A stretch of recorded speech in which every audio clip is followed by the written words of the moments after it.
Bedlam Hall is available right now. The Kickstarter is going on, and you can find out more info at www.monkeyfunstudios.com. We're available also on Twitter and Facebook and Instagram and even Google+. Basic moves are available to everybody playing as opposed to character moves, which are just associated with their characters. So if you have never been in a story game before, again, the average dice roll is 2d6. 10 and above is success, 6 and below is a failure, 7 to 9 is a partial success or a success with a cost. Cool? Yep. So as I said, everybody within the staff is clamoring and fighting for what's called prestige. Prestige equates to the importance of your particular character within the service staff and as presented to the family itself. Everybody on the service staff starts automatically with 1 prestige, except for the butler, who gets 2. Bastard. The bastard. Remember this, because you obviously want to knock him down a peg or 2. I almost played the butler. Messed up. I will knock you down a peg, old boy. All right, so we'll talk a little bit about everybody. So first, I understand the butler is here. What is the butler's name? Oh, I was trying to farm for some good butler names from the There YouTube is on the group. character sheet. There are suggested names, although you can come up with your own as well. I don't know if I have that one. Then pick one. That's all good. Let's just go with Mr. Pumpernickel. Mr. Pumpernickel. Seems a little seedy to me. Ooh. Ouch. We also have a cook. What's the name of the cook? To be determined. Okay. Shannon's naming convention, which is blank stare. Hey, I've come up with a lot of good naming convention. And the valet. Or valet. The valet's name is Ausley. Bosley. Fantastic. Okay, we'll just the cook's name is Avery. Avery. Like the sticker. Excellent. Okay, so we'll talk a little bit about the family before we start talking about why you guys hate one another. So in this particular adventure, what we like to call a terrible tale, this terrible tale. Oh, that reminds me, before we get started, it's only fair. I apologize, guys. I apologize I'm running this game for you because this is not a good game. This is not going to be enjoyable for you. And later down the line, you're going to get offline and say, why are we supporting this thing? We shouldn't have done it. Maybe we can get our money back. Maybe we can take it off our blog. That's fine. I respect that. And if you would rather me just stop and we could play a quick game of Smash Up, we could do that instead. So I'm giving you the option before we go into this terrible tale. Well, I'm afraid we must proceed. Okay, just checking. So as I said, this is the terrible tale of the dreadful birthday party. And so in the household, we have, of course, Lord Aldecott Blackwood and Lord Aldecot's second wife, Lady Daffodil. I say that she's the second wife of Lord Aldecott after his first wife, Beulah, perished in a terrible badminton accident. They have, in the household today, is their youngest daughter, Matilda Blackwood. Matilda is turning 10 years old. It's her birthday. And so I'm going to ask a couple of questions to the staff. So, Mr. Pumpernickel, I just had a question for you. What is Mrs. Avery's worst dish that she cooks? Anything with duck. What does she do wrong with duck? No matter how she tries, it's always dry and difficult to muster some sort of appetite. I dare say, Mr. Pumpernickel, my duck is my finest dish. And by finest, she means disgusting. Fine, like graded sandpaper. That's good. Yes. So let me ask you this, Mr. Pumpernickel. So why do you think Mr. Bosley should be fired? The man is a cad. A There's cad? A cad. How so? There's no reason for him to be in the employ of any respectable household. Well, who have you Way caught he him is. in? Yeah, who have you caught him in compromising positions with? Who have I not? Oh, indeed. That's why you guys don't have a maid, I understand. How did he ruin the reputation of the maid? The maid was the only one who did not seek his untoward advances, and yet the vile rumors were spread about her anyway. Really? Who spread those rumors? Was it Mrs. Avery? I hear she's a bit of a gossip. I dare say she was one of many. I Such see. rumors would never pass my lips, of course. Of course. So, Mrs. Avery, I just want to ask you a question. Which members of the staff do you not, or the other two members of the staff, do you dislike being down in your kitchen? Definitely Bosley. He eats anything.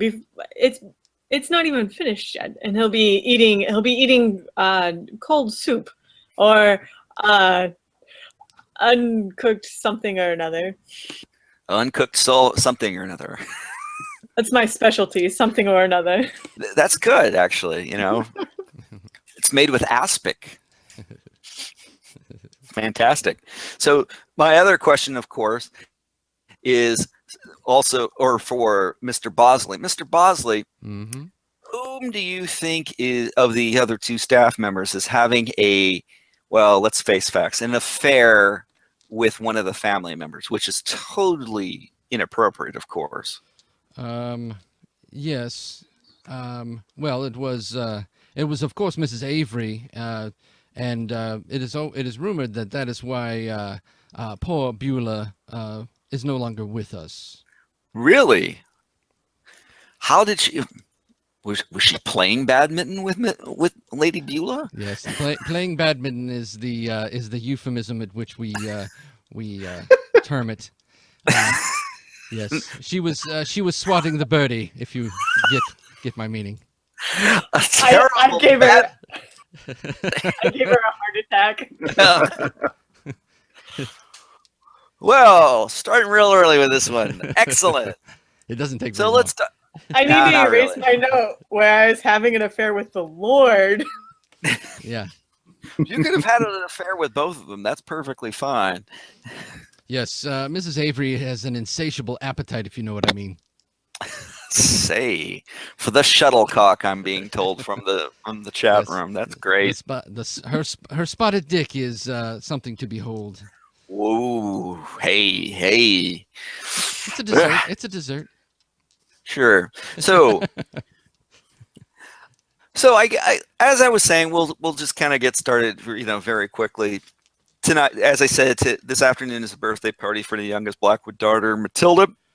Rowena, thankfully, is not in the house today. She is off with some of her friends looking for men. That's the 19-year-old that is of the Blackwood family. But she's not there, thank God, because let's face facts. She looks at Mr. Bosley in a very strange way. What do you think about that, Mr. Pumpernickel? Par for the course, I'm afraid. The missus should not be doing such things, however. Of course. Because if this came out, let's face facts, it would be Bosley's job, not any trouble to Miss Rowena, of course. So let's start with questions. So this is a question for everybody, and I'm just kind of understanding. So what is Matilda's favorite dish that's being served for her birthday? Oh man, I shouldn't play the cook if I don't know any food, right? Make it up. It's fine. She looks around the room. Table, chair. Cat. Oh God. Ew, gross. Lamp. Do you really make the lamp?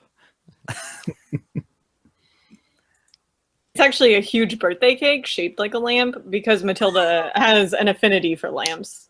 That's a very good thing. So the question is, you know, and since you brought that up, Miss Avery, since you brought up the lamps, the fact she likes it. So which member of the staff did she attack with one? Oh, that was Mr. Pumpernickel, of course. Really? Why did she attack him with the lamp? He got attacked with a lamp because he was trying to tell her what to do. Ah, He's a very bossy one. I understand that. So, who's been feeding Matilda since she's been locked up in the attic for the past year? That would be me. Really? So, tell me, what's your normal procedure for feeding her? You know, so you don't get, you know, injured or potentially killed, of course. Well, the first thing is we withhold water from her for quite a long time, and then I will drop about 2/3 of a bottle of laudanum into a glass of water, slide it through the hatch, and usually within a few minutes she's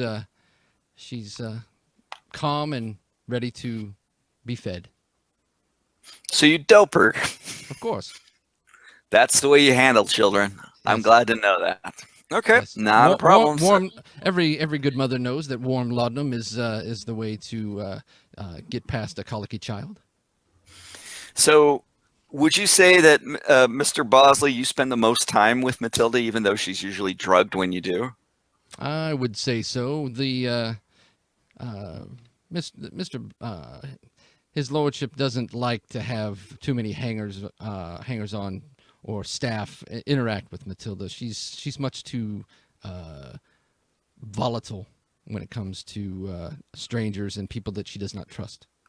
Well, it's a good thing that a whole bunch of people are being brought over for the birthday party, then, isn't it? Yeah, I was a little leery about that, so I've taken some measures to make sure that she's extra calm for this event.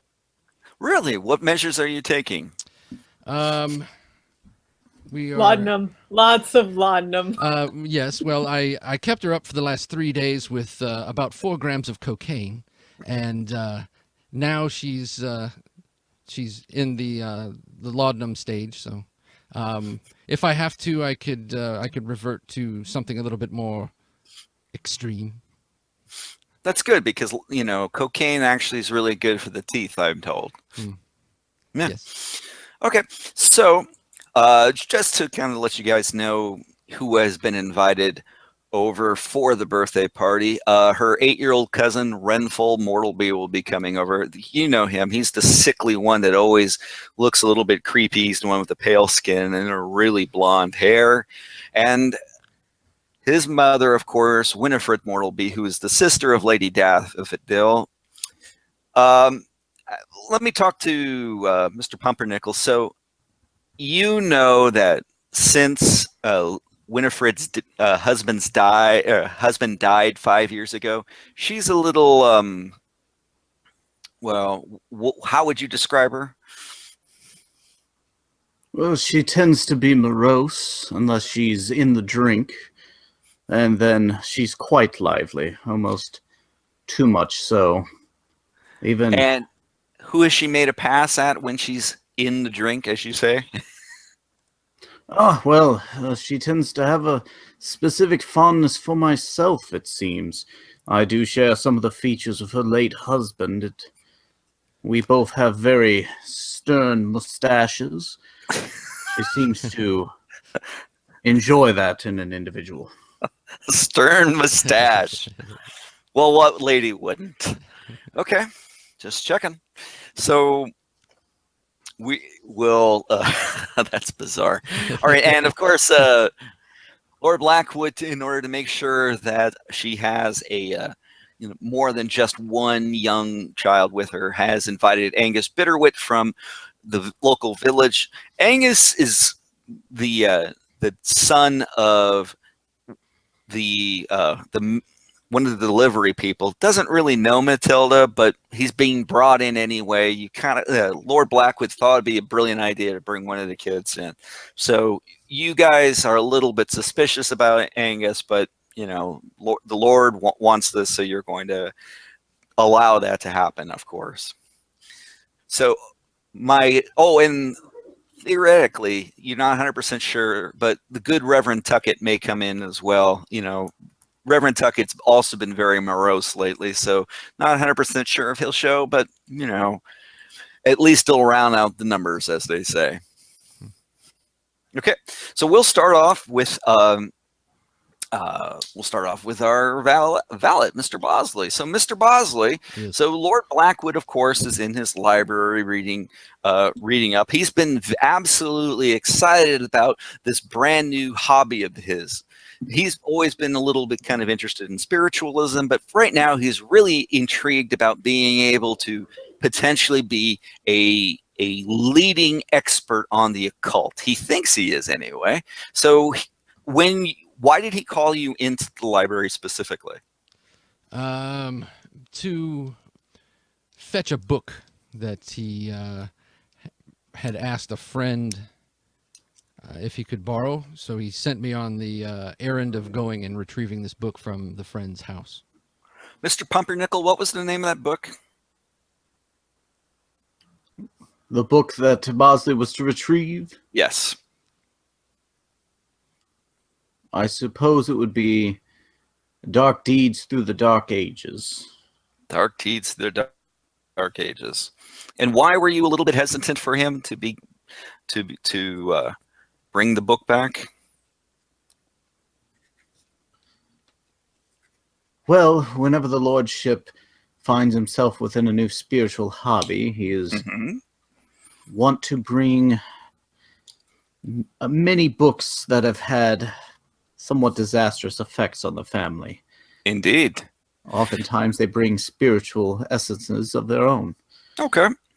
So we'll get right started. So in order to be able to go get the book, Mr. Bosley, you had to go outside on the ground. So you are going to have to go take the role or take the action of going outside on the ground. So to do so, you are going to need to roll plus your fortitude.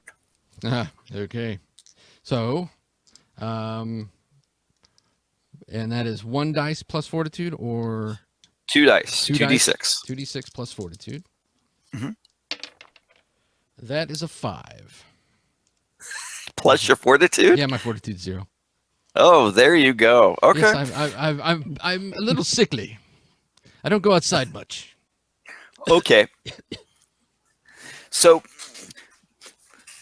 Mr. Pumpernickel, when you opened the servant's entrance, you know, after hearing the bell ring, for Mr. Bosley, you open the door and you see that Mr. Bosley is soaked from head to toe and covered in mud.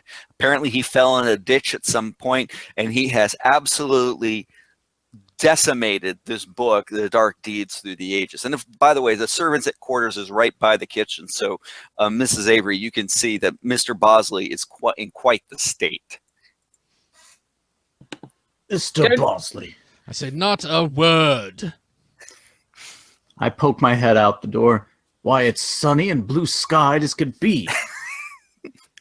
That's absolutely accurate. For one rare moment, it's beautifully sunny and the birds are chiming, and it's a nice, balmy 38 degrees outside. Yes, some damned fool in a carriage ran me off the road. I fell into a ravine.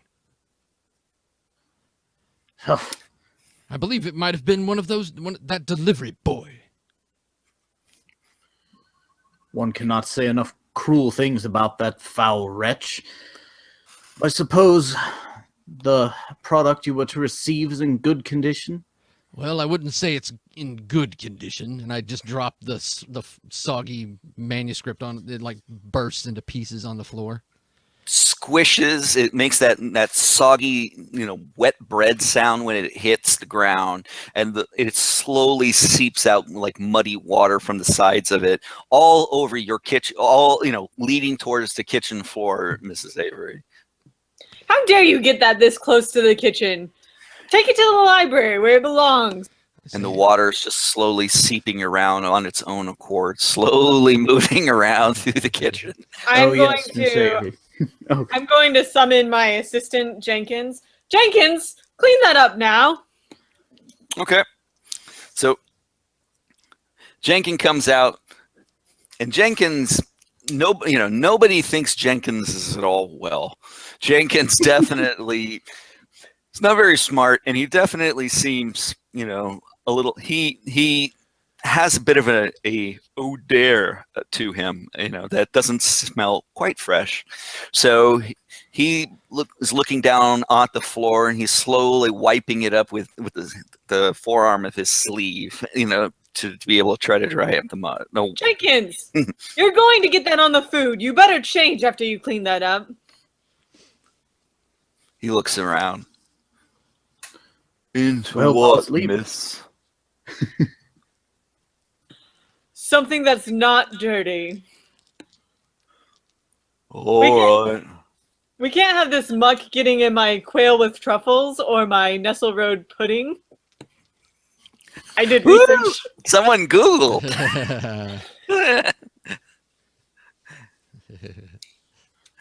Okay. All right. So what are you doing, Mr. Bosley? All right, so yeah, I step into the servants' entrance and just standing there dripping, adding to the mess, and I say, "Well, don't just stand there, man. Get me a rag." So Jenkins takes a look around. He slowly starts pulling out his own sleeve and starts ripping it off. Then rips off the sleeve and then hands it towards you. Yeah, I swat his hand away. I said, "Not that disgusting filth. Go get me a napkin or a tablecloth or something." Not one of my tablecloths. And who do you think you are, ordering around my assistant? I am the only one who gets to order around Jenkins. Well, then tell him Good to Lord, Avery. Oh, go ahead. Well, then tell him to get me a towel or something. Unless you want me walking through the kitchen on my way to get changed. Jenkins, get Mr. Bosley a towel. Good Lord, Avery. Something must be done about that man. So the book is still kind of like quivering there on the floor, squishing in the mud. So Bosley, we need to do something about this. Clean the book up and get it to his lordship. Explain something along the means that the book was damaged ages ago. It's all part of the spirituality of the thing. Oh, yes, okay. Perhaps. Ding, ding, ding, ding. Oh, what now? It's coming from the library. Oh, dear. Bosley, clean that book up as best you can. I'll speak with the Lord. All right. I pick up the book and just start like flopping it, trying to dry it. Okay, so you're holding it in your hand, Mm-hmm. this book that's now soaking wet. Yeah. Okay, and as you hold it, you can feel the spine slightly, hold on a second.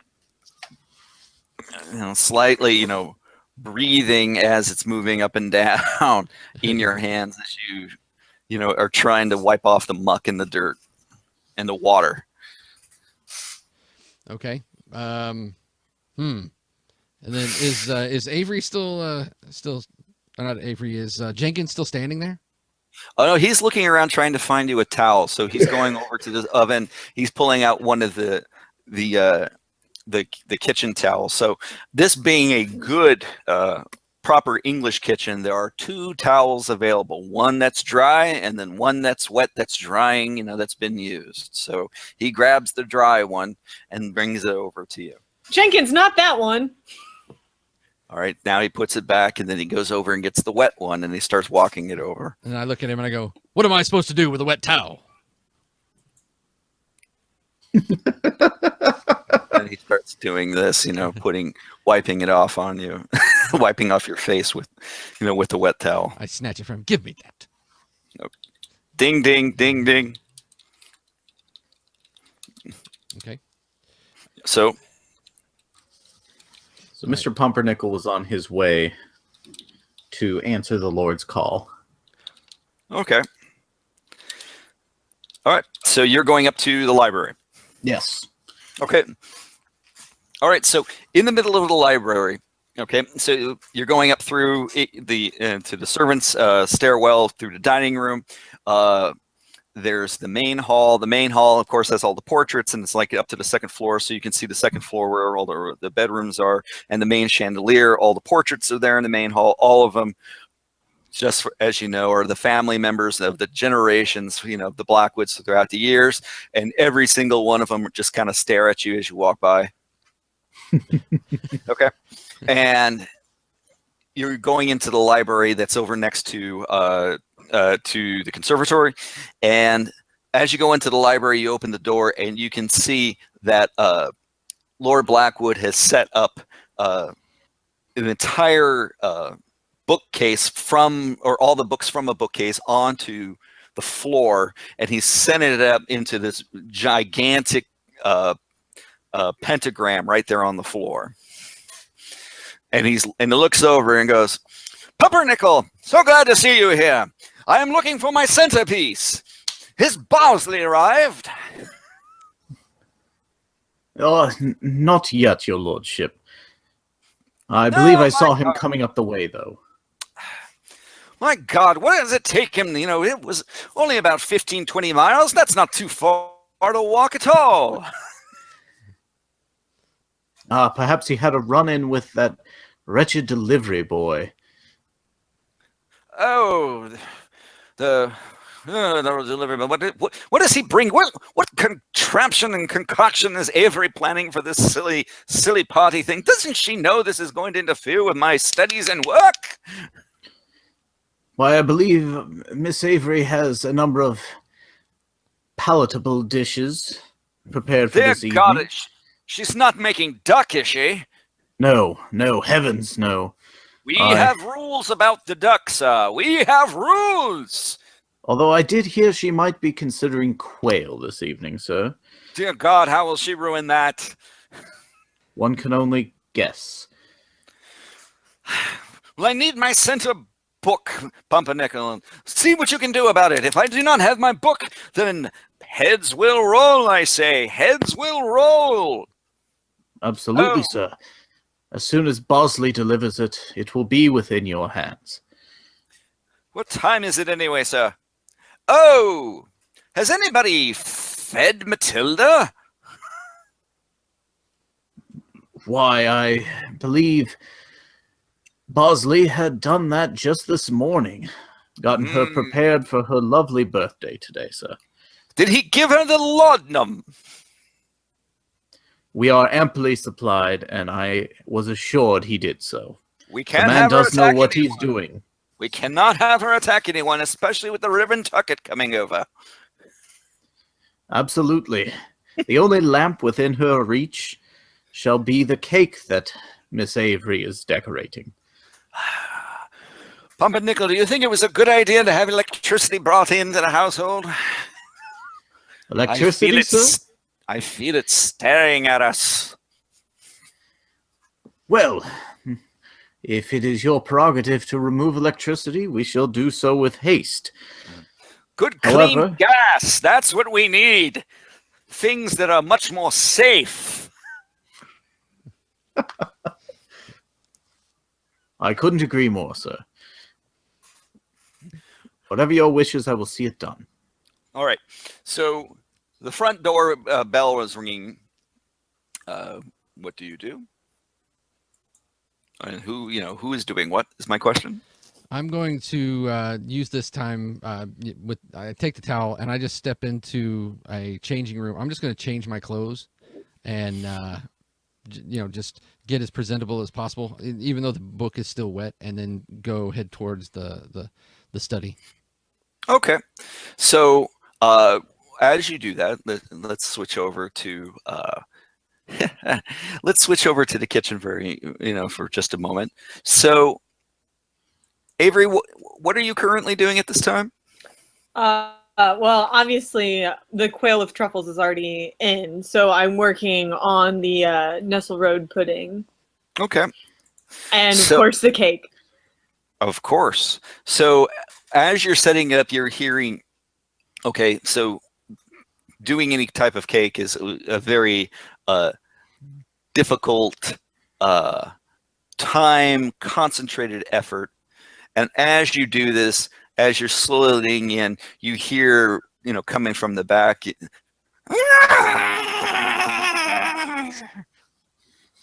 in the pantry. Okay. Is Jenkins around? Oh, I think it's coming from Jenkins. Oh, no. All right. I will go and take a peek in the pantry. Okay. So in the pantry... Jenkins, what are you doing in there? Okay. Jenkins is curled up in the corner, and Jenkins looks like he's been at the family crypt again.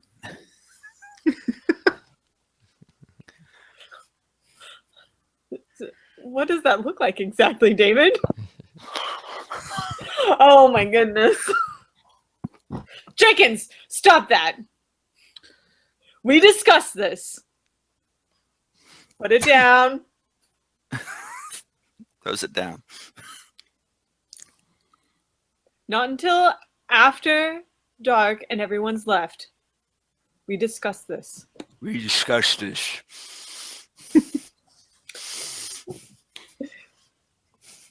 Need a new napkin.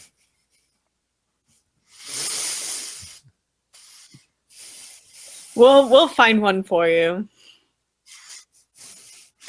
Bosley doesn't like me. We don't like Bosley, so it's okay. Bad man. Made friend go away. Made go away. She was nice. Bosley made her go away. She was nice. That is correct. Jenkins had plans for Maid. Jenkins, we talked about this. Plans. We talked about this. No plans. No plans. You just help in the kitchen. Help in kitchen. I feel I may have gotten Eric eaten eventually. All right. So meanwhile, Bosley, you're getting cleaned up and you're going into the study. Is that correct? That is correct. Okay. So you're changing and then you're going in? Yes. Okay. So I'm presentable. Sounds good. So, so Lady Daffodil is there, and she's talking with her sister, Winifred, who has brought her son Morlby. And then when you come in, Lady Daffodil looks over and says, "Mr. Bosley, so nice to see you. You, of course, remember my sister Winifred." And Winifred looks over at you. "Hello, Bosley." And I just I dead eye, Mm-hmm. and I just curl the corners of my lips and say, "Miss Winifred." I saw you driving or walking alongside the road as we drove by. Oh, I didn't stop. I noticed. I wanted to make sure you noticed. So what do you do? All right, I say, it seems there's quite a mess in the kitchen, Mom. Oh, is it? Who are you saying that to? I want to make sure I get it right. I say it to Daffodil. Okay.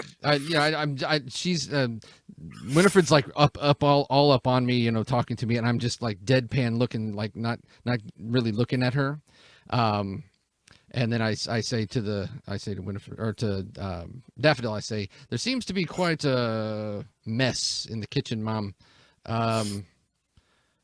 I think Miss Avery is requesting some help. I see. see. Well, maybe Mr. Pumpernickel can. Mr. Pumpernickel can help you. He's so good at these kinds of things. When are we having that foolish thing for my child? It should be at any time, ma'am. Can we make sure this happens? Because Winifred and I, we had some very serious plans. We have the Red Hat Society to this late afternoon, early evening, and I do not want to be late for it. So, if we just have to get this thing done, let's do it very, very quickly. Yes, ma'am. Is there anything that I should pass along to his lordship? Oh, is he in his library? He is. Around his books again. Yes, make sure he doesn't do anything foolish this time. Last time he was all, planning to follow that silly Connecticut fellow's, plans, and we had water and mess everywhere. Do not want that to happen again. Oh, speaking of, did he get his book? I'm in the process of delivering it, ma'am. Very good, because frankly, if he doesn't get that book, he's going to be absolutely unbearable to live with. Yes, ma'am. If I might suggest, you might poke in on the kitchen just to make sure that Miss Avery isn't at the bottle again.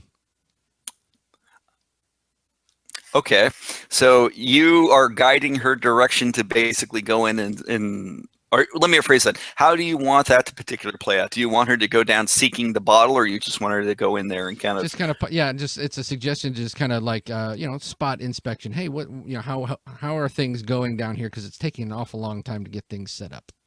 Okay. So all right. So I'm sorry. Go ahead. No, please go on. So yeah, I'll just say if she or that thing down there, Jenkins, aren't messing things up, perhaps we could move things along so that way you ladies could get on with your evening. After I make that suggestion, and if the lady follows, or she turns to do whatever, I stroke Winifred's arm with my pinky finger, and then turn. Do you? And then turn and. You are a cad. My goodness. Okay.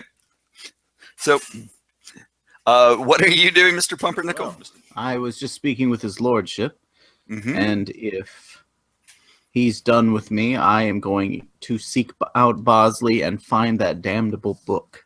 Okay. So what have you done with that book, Bosley, just to make sure I understand? I have it wrapped in just a, like in some... oilcloth, just to kind of keep it. Yes, and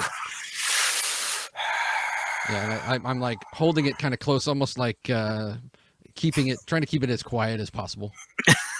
Okay. Is it on your person then? Yes. Okay, so you've got it. So I would head back to the kitchen seeking Bosley. Okay. That's the last place I knew where he was. All right, so as you're going to the kitchen, you meet up with Lady Daffodil, who is, on her way to the kitchen as well, and just says, Pumpernickel, I have some very, I don't want to ask you anything that you might feel uncomfortable about. Nothing would make me uncomfortable in my service to you, Miss Daffodil. I don't want to pry. I mean, I do not want to get you involved in certain things. Please. You may use me at your discretion. Well, it's about my sister. I mean, it's been about, 5 years since her husband Mortimer passed away, and dear Winifred, yes, it troubles us so. I don't mean to ask you, if you've, seen anything untoward. I realize that, that I shouldn't involve you in these little things. Why, your lady, involve away. Well, I mean, you may have heard of something. I'm not sure, but well, do you think that perhaps my sister has a fancy towards someone? A fancy? Why, Who would I know that you would have a fancy towards, your lady? Well, again, I don't want to interfere you in any like idle chit chat or anything like that. But well, can I trust you about these sorts of things? I'm just curious. But of course, though I must admit, speaking of such things, why it simply wouldn't be proper. I know. I feel so uncomfortable about asking about it, but my question, Pumpernickel, is: do you think that there's something happening with my sister and, well, Aldecott? Is that the Reverend? No, that's her husband, Lord Blackwood. Oh, Lord Blackwood. My lady, I would not see anything of the sort going on in that regard. At this point in time, I wouldn't mind invoking my "it wouldn't be proper" pointless move. Okay. All right. Go for it.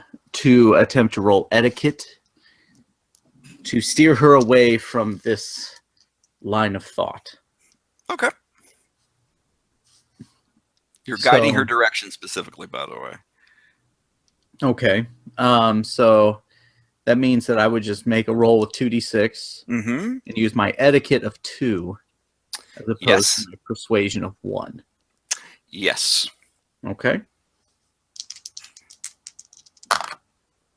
Double sixes. Wow. Okay. So for being able to guide her direction, let me even make sure that just because I want to read it out loud exactly. So by doing that, she's absolutely convinced, and you gain 1 prestige for that action. So added a prestige for that. And as I've said before, 4 prestige, if you choose to do so. Prestige can be used to add it to a roll to improve its results. It can be used to gain a suspicion or to plant a suspicion, or eventually you'll be able to accumulate it. It can add prestige to 1 advancement. It says distinction in your character sheet, but it means advancement. So just to let you know that you have that as an option. Okay. Yes, my lady. I would not see that as any situation that his lordship would be looking in that regard. He has eyes but for you, my lady. Yes, I know you're right about these things, Pumpernickel. You're so much more observant than Sewell ever was. Mr. Sewell was just such a just kind of dead weight, if you understand my meaning. Well, I certainly held him in a high regard. He was my predecessor, after all, and, well, his untimely disappearance is quite unfortunate. It was so strange when he left. He didn't even, leave any note or anything, but sometimes people do that. I understand that not everyone has, feels the need to be in this, the glorious life of servitude. Well, his disappearance was your gain, I must say. If I'm allowed even a moment to speak well for myself, I feel I do a better job than Mr. Sewell ever did. Oh, you absolutely do, Mr. Pumpernickel. You absolutely do. So, if you would be a dear, would you please go check on Miss Avery? I just think that she may be having one of her episodes again, where she may be having a lot of stress in the evening. So, would you just check on her for me, please? But of course, when I left her earlier, she was working as hard as one could expect. Excellent. All right. So what are you specifically doing, Mrs. Avery, now that you've spoken with Jenkins to put, the in-between meal down? Yes. The midnight snack, if you will. Indeed. So you're going back to the cake, correct? Yep. I'm just cutting the lamp shape out at this point. The cake's properly cool. So now I'm cutting the lamp shape out. Okay. So as you're doing this, focusing in very closely, that right about then, that, by the way, that is when you're coming down Pumpernickel, when you see her really just like getting the closeness, the really detailed trimming. What do you do, Pumpernickel? Miss Avery.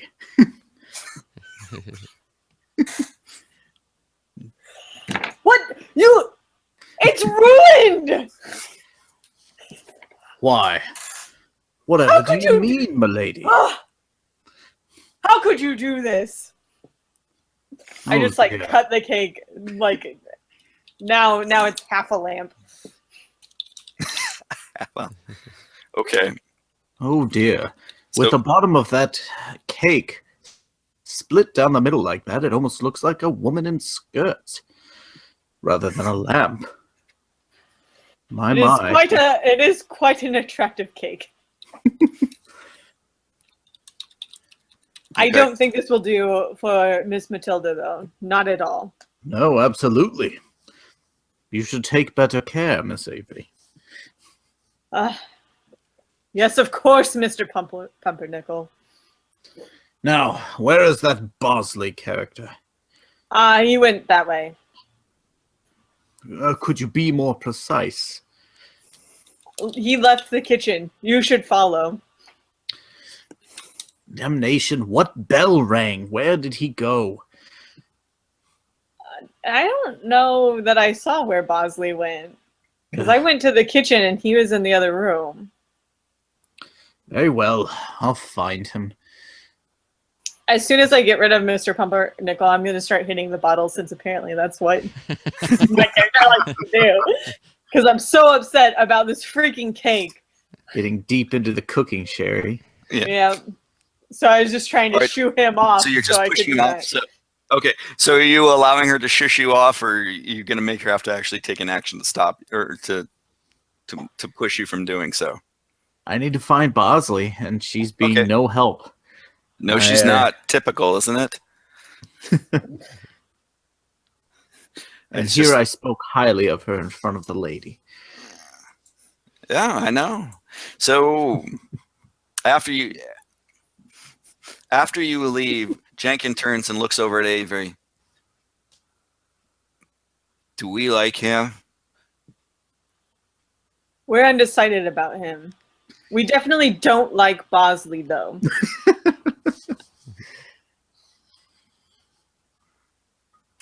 All right.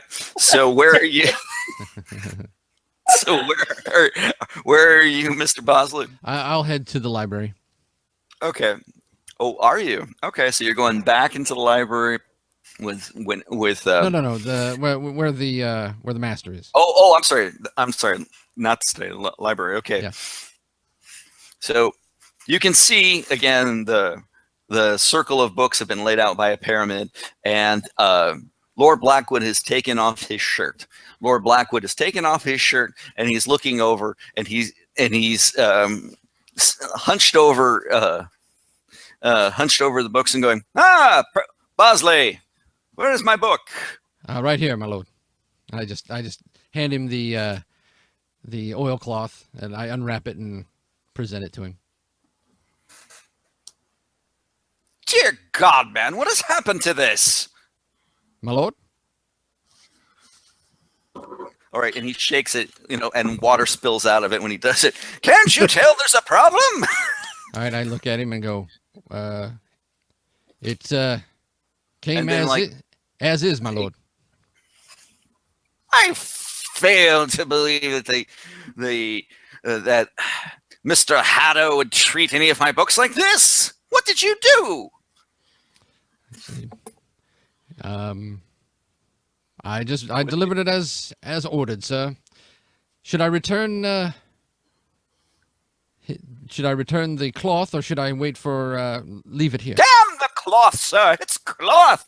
This is an expensive tome that I managed to pick up at that yard sale. That's the way he gave it to me, sir. All right, so you're trying to guide his direction because he's obviously, upset over the fact that, his book is, in a bad state, of course. Yes. So, Okay, so I'm directing his action. you are guiding his direction. Guiding so his that's direction. rolling plus your persuasion. Plus persuasion. Yes. That is a 6. Wow, you guys are rolling great today. Yeah, I rolled right. good. That's true, you did.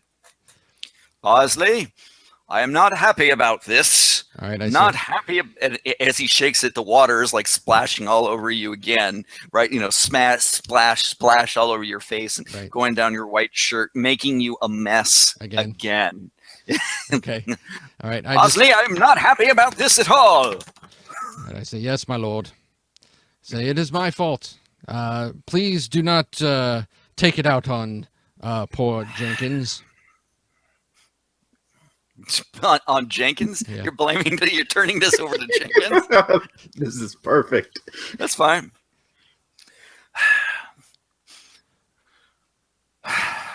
Ausley, Yes, my lord. I'm afraid this is quite unacceptable on your part. I'm afraid you're going to have to go get my daughter without the laudanum. May I use the man catcher, sir? No, I believe the fireplace tools will be enough. The endiron, The tongs. sir? Oh, the tongs. Yes, the tongs and the iron. That'll be fine. Very well. I do an abrupt about face and walk out, and I'll head towards the. Is he talking about the fireplace in this room, or is he just in general? Could be anywhere. Where would you? I mean, basically, he's recommending you have the big long tongs so you can reach over to it, Right. As well as the, the poker in case you need to do something terrible. Okay, so yeah, I will go and get the tongs that have the best grip. Okay. And those are the ones that are in the lesser the guest bedroom where hardly anybody ever uses them. So I'll go get those. And the poker, that's the extra sharp poker. Yep. Okay. So where are you, Mr. Pumpernickel? Apparently just roaming the halls looking for Bosley. Okay. So as you come walking in, you see Bosley holding the tongs and the poker from the fireplace, the main fireplace in the main hall. Where the devil have you been, Bosley? So I delivered the book as ordered. His lordship is not very pleased. Were you not able to salvage it in the least? Yeah, it's drier than it was. Damn. It may have a bit of an affliction. It seems to be breathing rather heavily.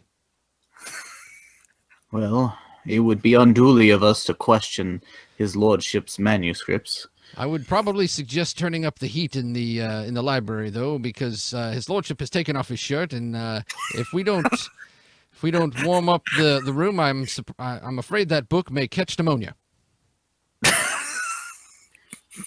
Well said. His shirt's been taken off? Yes, completely. Has he begun carving any untoward symbols upon his skin? Not yet.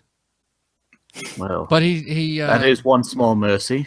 Yes, but he was definitely crouching over the emblem that he painted on the floor. Well, we'll all be fortunate if that book display ends up doing naught. He tasked me to get Matilda sans laudanum. Well, that's punishment enough, I would have to say. It looks like you're well armed.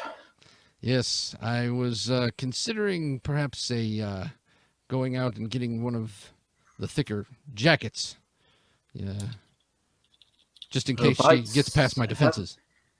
Her bites have been known to go through common fabrics. It might be a good idea. Perhaps one of the winter cloaks. Ah, yes, winter cloaks. Although once the heat is lifted, you'll have a sweat about you. But that may make it harder for her to find purchase when she's grabbing about your hair. Yes. I do mean to keep meaning to shave my head. Not everybody can have a perfectly bald pate like you, my lord, or my good man. Ah, you compliment me so, Bosley. Anyway, off with you, man. All right. I give him kind of a glare, and then I'll turn around and walk. Okay. All right. All right. So what are you doing, Mr. Pumpernickel? I'm somewhat lost at the moment as to what to do. I might go yell at Avery some more to hurry up with the meal. Mm-hmm. Perhaps I'll check on... But doesn't he just get you so angry? Yes, I know. I mean, really, really angry.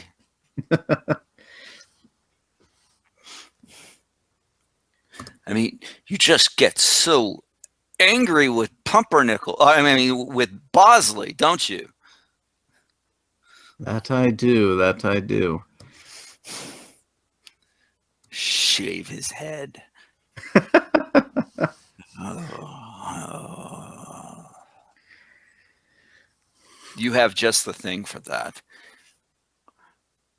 Yes, I do have a straight razor pilfered away. One of the family heirlooms, in fact. Yes. Yes, the straight razor that you hold so clear and near to your heart. You miss it slightly, don't you? That I do. That I do. When was the last time you took a look at your straight razor? I would have to say about not too much earlier than my own promotion to being the head butler. Oh,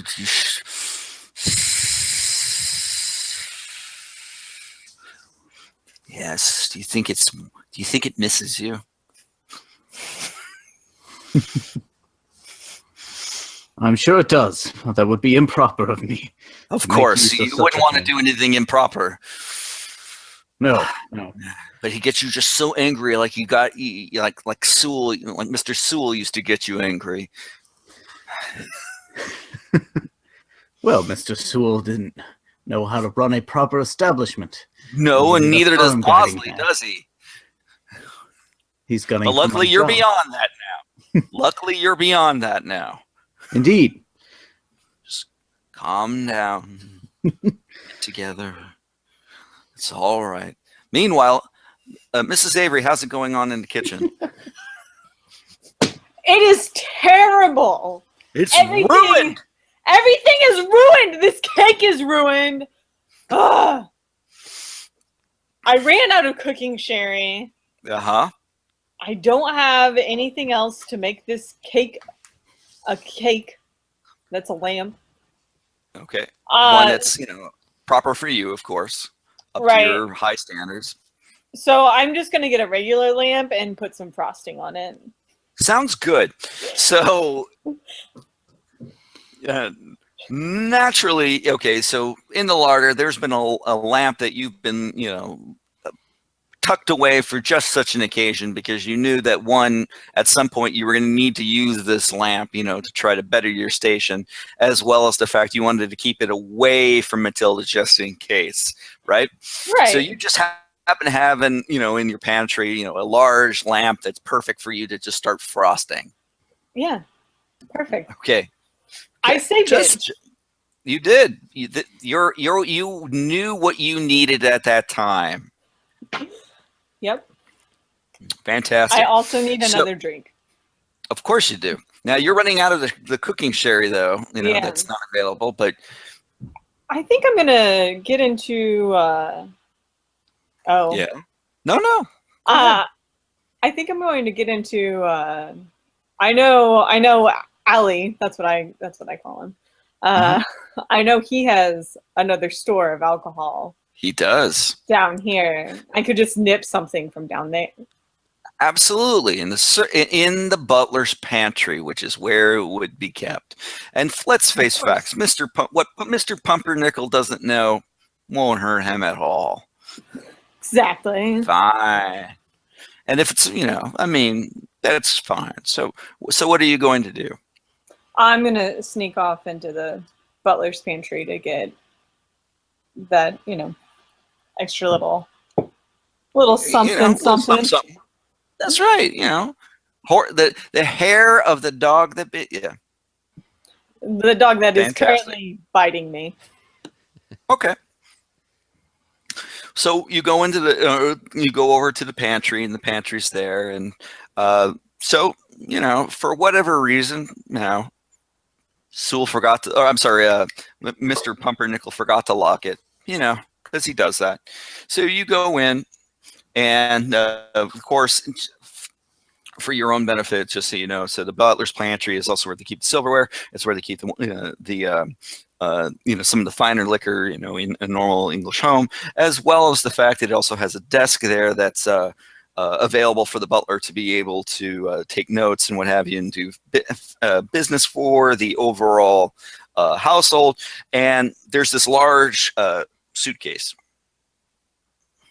What's in the suitcase? You open it up, and there's men's clothes in it. Men's effects, like stuff, men's things. Do I recognize any, if it were Pumpernickel's or Bosley's or even the Lord of the House, again, Allie, as I like to call him. Of course you do.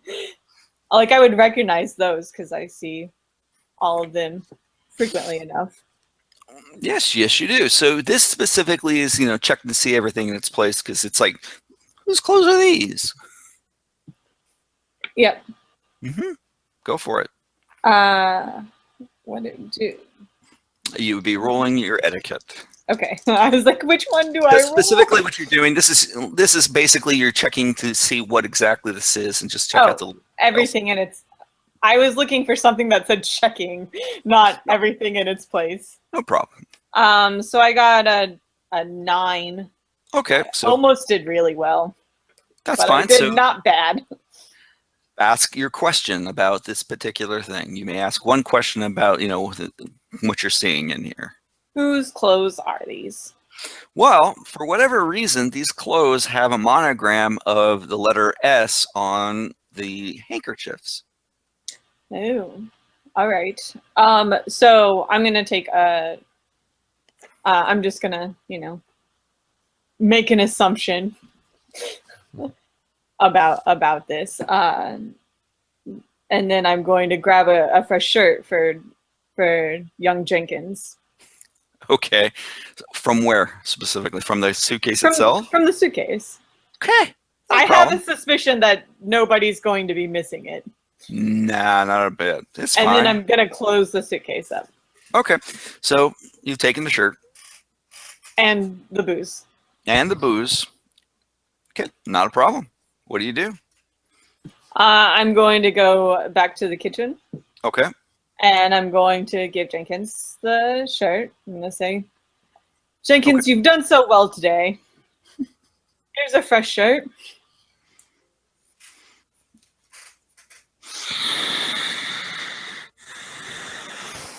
You recognize that, don't you? Smells nice.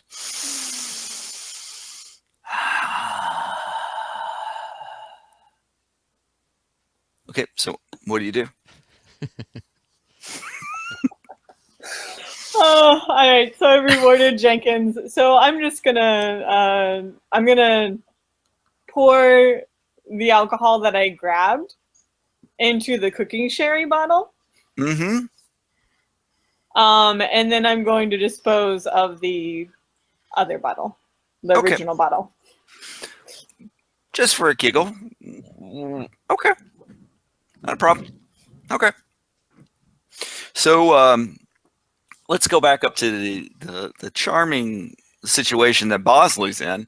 Bosley, so you're walking up the stairs holding onto the tongs, and you're holding onto the poker as you're slowly making your way up the stairs to the attic, right? Yep. Okay. So you can, as you get closer, your steps creak as you get up closer and you get up closer. And as you get closer, you can see that door with the 3 padded locks on it on the outside. Okay. So. Okay. All right. So. And the little slot there that you had pointed out, which you normally served a little laudanum with a glass of milk, Right. for tea time and all that. Right. I take the cloak and just wrap it around my arm, the arm that I have the poker. The other hand with the tongs, I'm ready to go, kind of like almost like I'm shielding, like I'm going like a Spartan with his spear over the shield, Sure. with the tongs, and then I approach the door, and I'll rap on the door, rap, say, Matilda, it's me. You see, do you have the door open? The little slot open? Yeah, the slot, the eye slot. It's me. Smell. And I hold up my hand, but it's wrapped up in the cloak. You see a little eye pop up, and it backs away. And then I say, Mrs. Avery's making you a lamp. And then you hear just like this little girl giggle from behind the door. Would you like to see it? Just quiet little giggling. All right. I say, step back from the door. Okay. I'm watching her through the wicket. Is she back? Yeah, she's taking a step back. Okay. As soon as her back hits the back door, I release the last lock and fling the door open. Then I take a defensive stance as if waiting for her to charge. Okay. She's just looking. Okay. She's all right. You open the door and she's there, and she's, she is wearing a tattered like a children's dress. No shoes, and her hair, is combed back, although not quite. It looks like she does it with her hands. So she's just looking at you with a big smile on her face. All right, lamp, and then I extend the clamp towards her, and I say, "Put your lips in the clamp." And she's slowly, sliding back, closing her eyes, and So shaking your head. You'll get the nice lamp, but you need to put your lips in the clamp. Okay. So you're going to need to guide her direction to do this. Okay. That's plus persuasion, correct? Mm-hmm. Okay. That is a 12. Okay. All right, and you get a prestige for that. Oh, nice. Okay. So, all right, so she comes forward and she leans out and all right, now the pinchers will go right over her lips, and then I gently close them, and then as soon as they make contact, I squeeze them real tight. Okay. All right, and then I start pulling her by her lips out of the door. You can tell Eric's a parent, can't you? A damn good because one. You're getting to do the thing you've wanted to probably do for a very long time. I'm just kidding. He would never do such a thing. Right. But want to? So right. I take the tongs. I've got them around her lips, and then I extend the poker over my head, like ready to swat if she starts to move, and then I start backing out down the hallway and down the steps, leading her by her lips. Okay. All right. So as you do this, so what are you doing, Mr. Bosley? I'm sorry, Mr. Pumpernickel. My bad. I believe I will check on the ladies of the house to let them know that Bosley is bringing Matilda down. Okay. And so as you're, walking towards it, you can see looking up from the stairwell is Winifred's youngest son, Renfell. He's just sitting there. He's got sunken in cheeks. He's got, the bags under his eyes, pale complexion, very pale blonde hair. And he's just looking up because he's hearing what's going on upstairs. well, hello there, young sir. Master Renfield. Yes. Ready to enjoy the festivities, I see.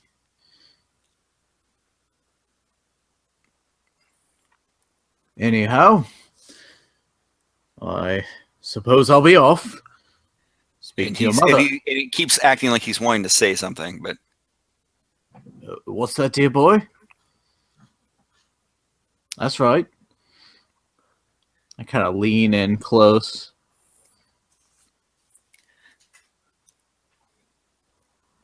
And he says, "Can you do something for me?" Why, yes, young man. Name it, and I will do it to the best of my abilities.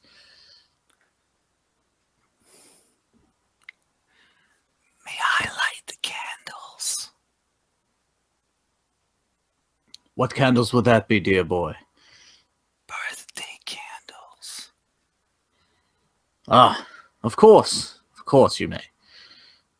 I'll see to it that Avery knows to bring the cake out unlit, and you may light them yourself. Ladies and gentlemen, we are now seeing Chekhov's birthday cake. Okay. Yes. Now I must speak with your mother and the lady of the house. All right, and as you walk away, Renfield's like looking over at the main hall kitchen, main hall fireplace, and realizes that there's, as you can see, he's looking around because there's no like fireplace tools there beside the fireplace. So he's like kind of confused why the tongs and the poker would be missing. But he's looking at the fire, and he's slowly walking over to it, just taking a peek at it. Yep. Ah, yes. Mm-hmm. I will walk quickly from the room. Yeah. The study. Because nothing will go wrong there, I'm sure. Meanwhile, let's go down. How's it going with the cooking, Sherry Avery?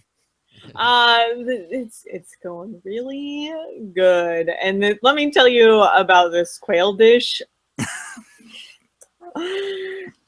I came up with a brilliant idea last minute to just like add some of this scotch that I got to it. That's a good idea. Yeah, and we have children here. One of them's being held together with its mouth being held with fireplace tongs. Let's get them liquored up and see what happens. No, This is a good game. You cook it. This doesn't happen in Pathfinder, folks. You cook with it. It's fine. Sure.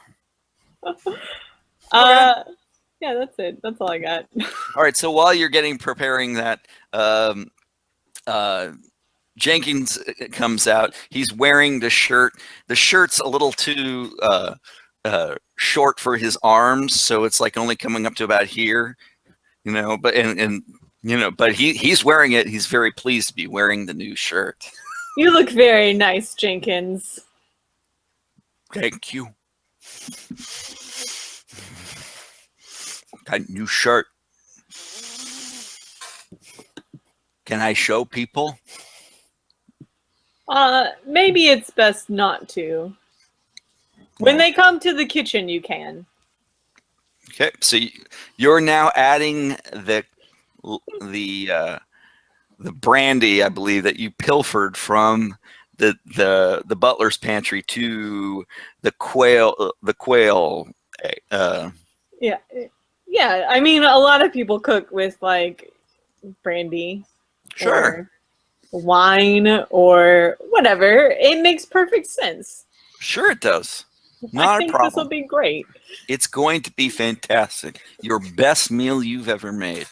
I'm actually thinking it's a little ahead of its time. But you often are. I had this great idea. Mm-hmm. What if I put this quail mm-hmm. inside a duck, inside a turkey? Okay. So while you are, having this amazing, invention striking your mind. Where are you, Mr. Bosley? Well, I'm making my way down the stairs with little Matilda. At this point, once we get to where most people can see, I'll change positions and I'll have her in front of me with my arm extended, my hand like on the back of her neck, and I'm squeezing really tight with my middle finger and thumb, but the other fingers are just resting lightly, and I'm just pushing her in a direction, and all I keep saying is, "It's a beautiful lamp."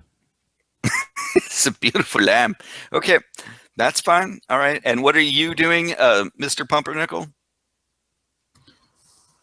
I was checking with the ladies of the house. Okay, that's fine. Informed them that Matilda was on her way. So as you're walking towards the study, you're taking a step down the hallway, and right there in the center of the hallway is the wet book.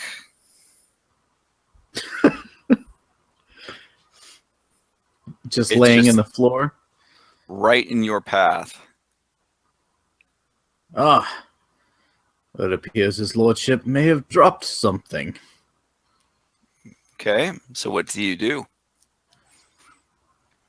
I'll do what any good servant should do. I'll merely pick it up and deliver it to his lordship. Okay. So I'll step forward. So I'll start to reach down.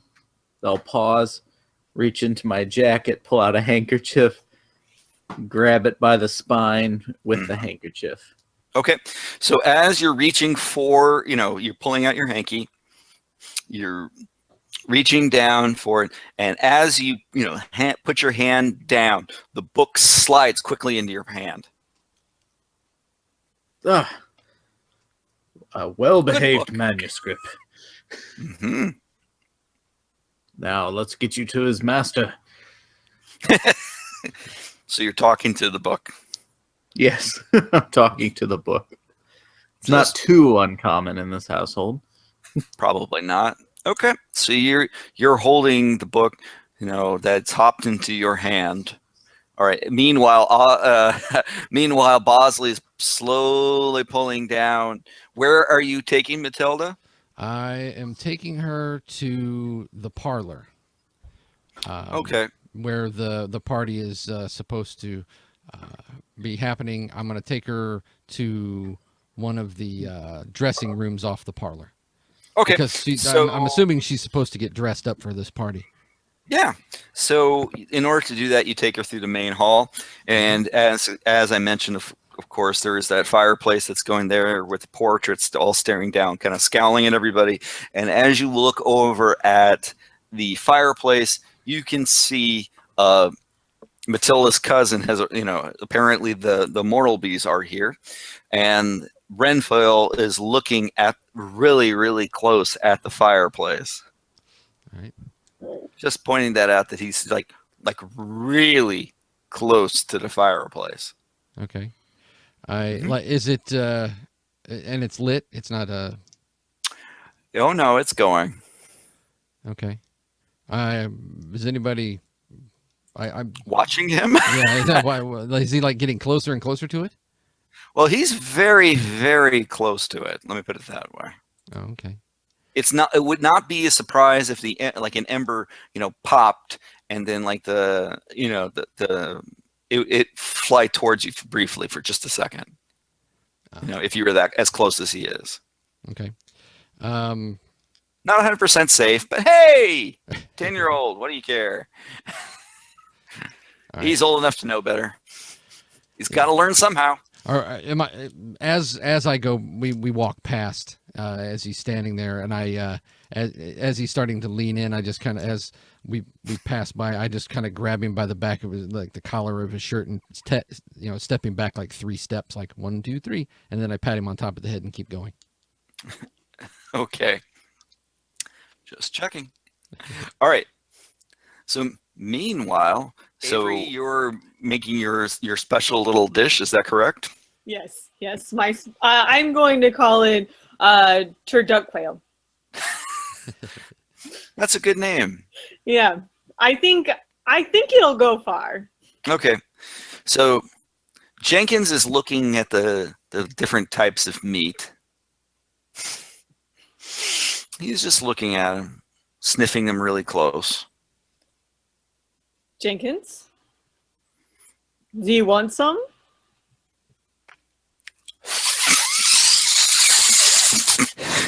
Was that me or the dinner? Oh yeah, he licked the side of the meat from one end to the other. How was it? He's got a big cat-eating grin on his face. Perfect. Mm-hmm. Okay. All right. I say, I hope it was to your liking, Jenkins. Mm-hmm.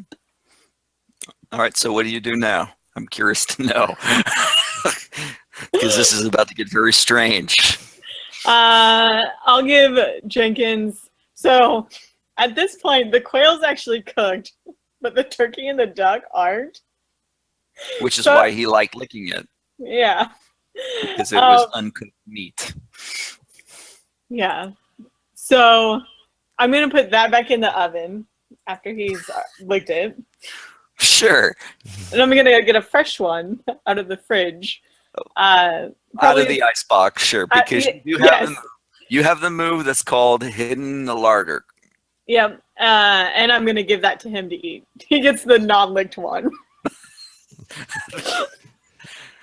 Wait a minute. No. Okay, that's fine. All right, so let me make sure I understand. So you are giving to your creepy assistant the non-licked food while cooking licked food for the household. Yep. While you're drinking the master's brandy. It seems like a great idea. It is a great idea. Yeah. Meanwhile, just to make sure, Mr. Bosley has walked by with the tongs on the 11-year-old, walking her down as he walks by the other 10-year-old, staring right at the flame up close, and Mr. Pumpernickel is holding on the book, the Dark Deeds Through the Dark Ages book, that jumped into his hand and is taking it back to the library. Is that correct? Yes. Okay. Just making sure. Yeah. Okay. So we'll go up to the library. So you're taking it up to the libraries. Is that correct, Mr. Pumpernickel? Yes, there's been a change of plans. I'm no longer visiting with the ladies. Okay. I will let the Lord know that his daughter's being brought down for her birthday festivities. Okay. And as you're walking, okay, there's the book. So the pages keep fluttering a little bit on the inside as you're carrying it. And as you're carrying it, the cover flips over onto one side, or open, and the pages are right there, or visible to you. But the pages are blank.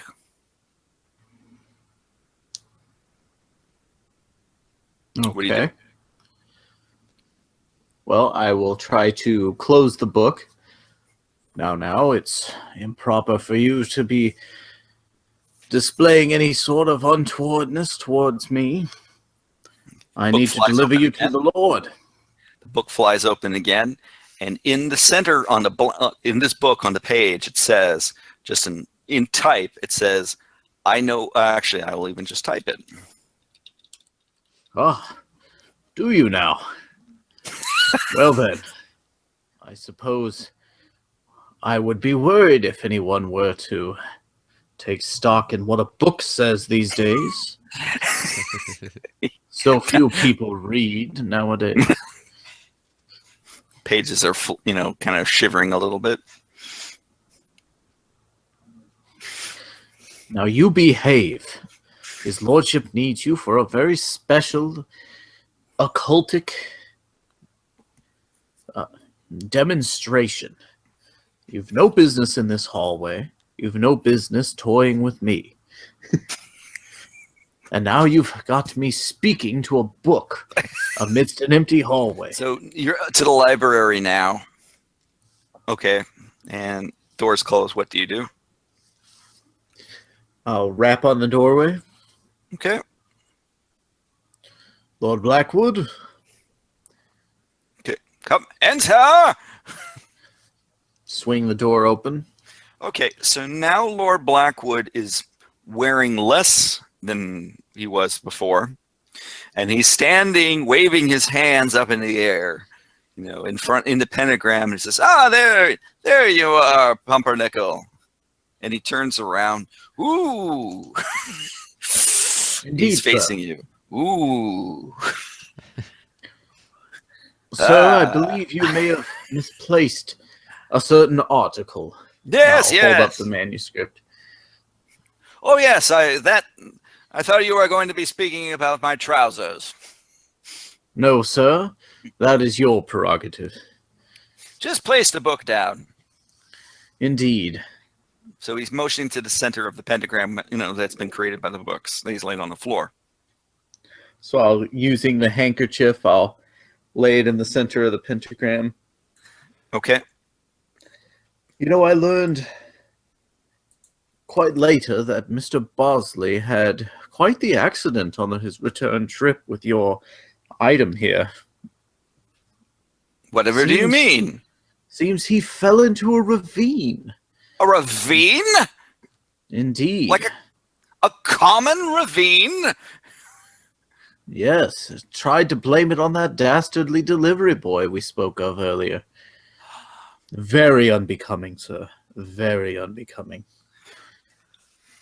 Well, thank you for bringing this to my attention, Pumpernickel. I live ever to serve. I believe something needs to be done about Mr. Bosley, don't you think? Well, if he would so carelessly handle such merchandise, how might he be mishandling your dearest Matilda? Good God, and what of my cufflinks? Why, yes, of course, your cufflinks. I mean, I can have children at any time, but some of those cufflinks are priceless. Family heirlooms, no doubt. Indeed, sir. Well, I leave it to you to punish him adequately, Mr. Pumpernickel. I will do so with no pleasure on my own part, merely to serve the household, my dear lord. Nonsense. Have pleasure in it. Do what you can. Well, if his lord insists. I believe he spoke recently of having too much hair atop his head. Perhaps we could take care of that. Well, I leave you to being the expert. Thank you, Pumpernickel. All right, and as you turn to go, the book slides across the floor towards you, right to you, and knocks you right against your shoes. Why, dear lord, it appears your book has taken quite a liking to me. What nonsense is this? I dare not say. You are the expert in such matters, sir. So meanwhile, down in the kitchen, Mrs. Avery, you hear somebody coming down the stairwell, one of the members of the staff. What are you doing? I'm cooking. I'm getting pretty good at this lamp cake. That's You're getting pretty soft too. entirely lamp. Mm-hmm. More lamp than cake. Yeah, I had a great idea and invented a turducken, which is completely different than anything else that may be reminiscent of it. Let's see, what other? I forgot about the Nestle Road pudding. Mm-hmm. So I'm like, I think I'm gonna like draw in that. Okay. So as you're, drawing on that, you look over and you realize it's not a member of the staff. It's Lady Daffodil coming down. Oh, hello, Lady Daffodil. Mrs. Avery, Are you quite all right? Oh, you're so sweet. You're just so sweet and pretty and great. I'm quite fine, thank you. Are you excited about the festivities? Um, yes, I suppose I am. Have you been? Are you sure you're all right? Yes, of course. And I'm just gonna touch her arm lovingly.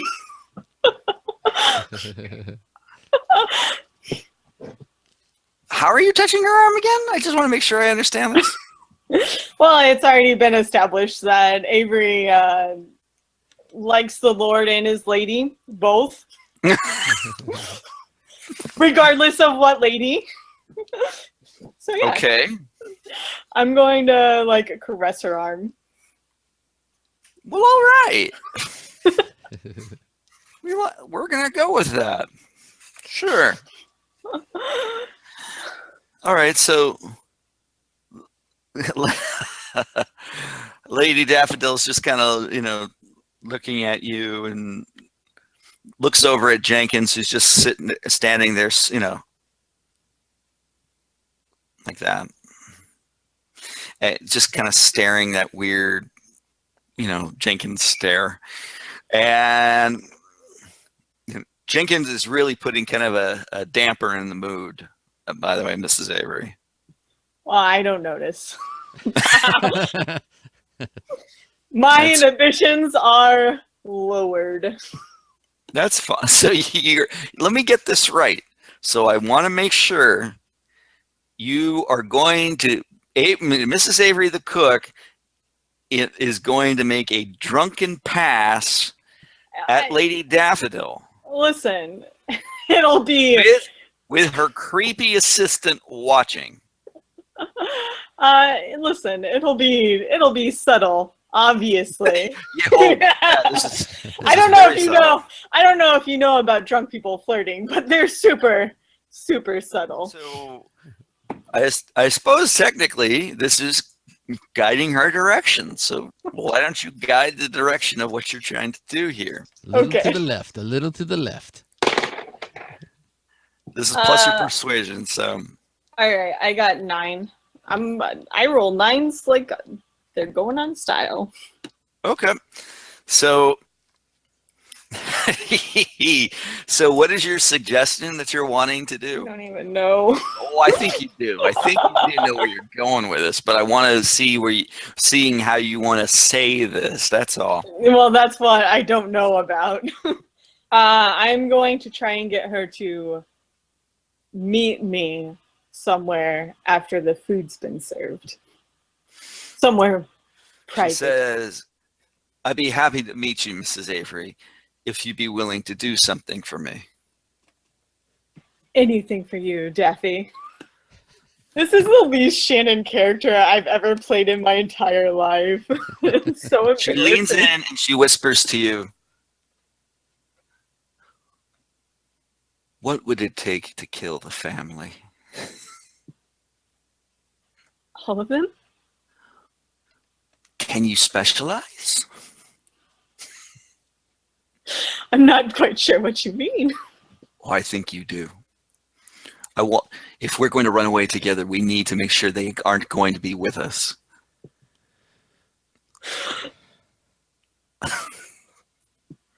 I think that can be arranged. Can it be done tonight? I'll just kind of glance at Jenkins. Jenkins just stares. And I'll look back at her and I'll be like, I think it can be done tonight. Okay. So she, puts her hand to her lips and then puts her fingers to your lips. And then she, she goes up the stairwell. So that's slightly grim. So what are you doing at this point, Mr. Pumpernickel? Something less intriguing than that. Oh, I don't know. Well, I am trying to leave. Oh, well, before I leave his lordship's study, Mm-hmm. your lord, Bosley is currently bringing Matilda down for the birthday festivities.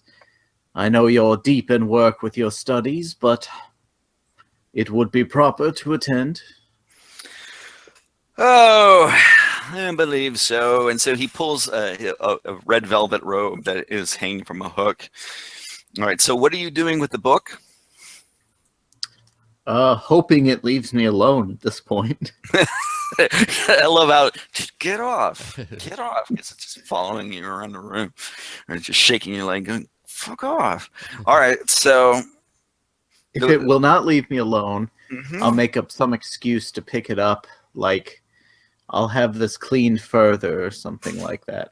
Okay, so you pick up the book, the Dark Deeds Through the Ages book, that's now in your hands, quietly shivering. Mm-hmm, mm-hmm. It's very happy to be in your hands. Wonderful. Yes. Isn't that good? All right.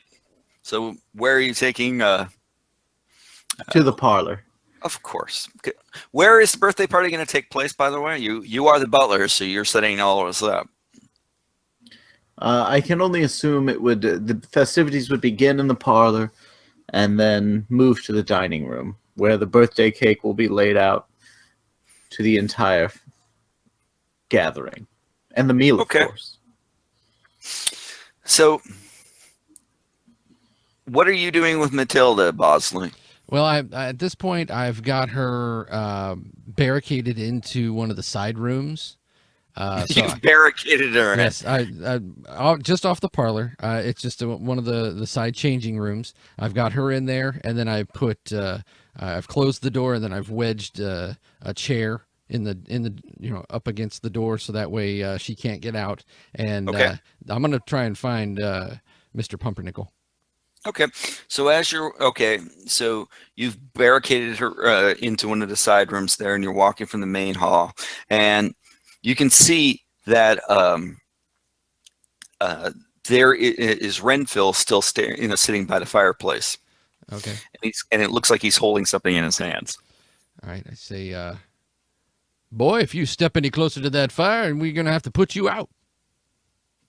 And he reaches his hand out, and he's showing you that he's holding a burning piece of coal in his hand. All right. I reach out and I just kind of like tap it out of his hand. Is it putting off heat? Oh yeah, it's like glowing, and there's like steam So coming off. Yeah, I just like really slowly like put my hand under his hand and just kind of turn it over so it falls, and then I look at the palm of his hand. His palm of his hand is fine, but the carpet is now getting this huge burn mark that you've just created by knocking the ember or the coal piece right there onto the floor. Okay. And the carpet is starting to smolder. Okay, I just kick the coal towards the fireplace. Right, because the tongs are already in use. Yes, so I just kick it, and then I kind of stamp out any smoldering that's going on in the carpet. Okay. So, I mean, will the ember go into the fireplace, or do I have to like give it some lift or something?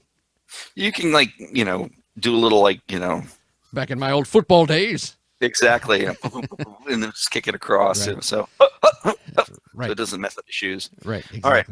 And then I'll say, you like fire, do you, kid? And he shows you his hand, and his hand is fine. I nod. I say, that's a pretty useful trick you got there. I'm going to light the candles. Yeah, amongst other things, I imagine. Okay. What do you do? That's a little odd, by the way. Yeah. What, that he's gonna get to light the candles? Yeah, they wouldn't normally have him do that. Also, the fact that he basically was able to pull stuff out of the fireplace. Right. See, where's your mother?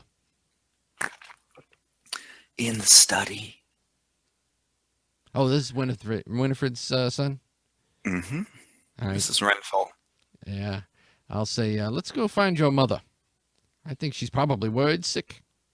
And he extends his hand, for you so you can hold his hand. I'll hold One. his hand. And it's still a little warm. Say, need to keep you around on a chilly day.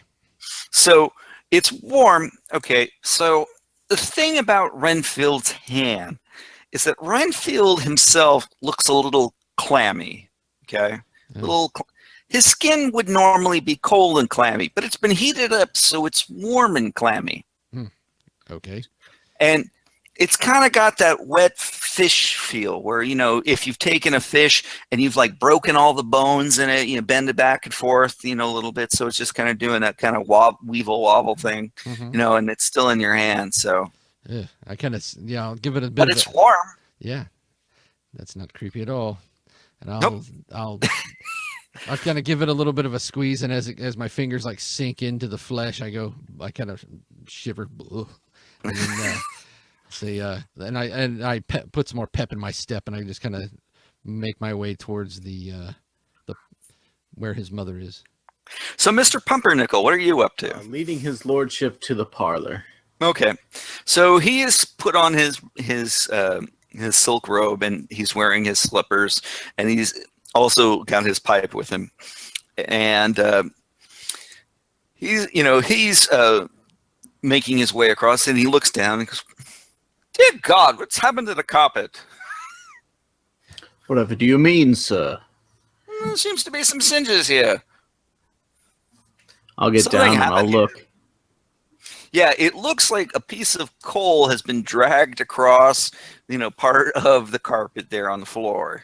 Just, like something had dropped and then burned, and then there's like, a little, like a little bit of a burn trail or, scorch trail. So we will look into this immediately. It will be rectified. Have no doubt. Truly bizarre. Well, it doesn't matter. It's a foreign carpet. Of course, sir. Good, English racism there for you. All right, so taking him over to the parlor. Yes.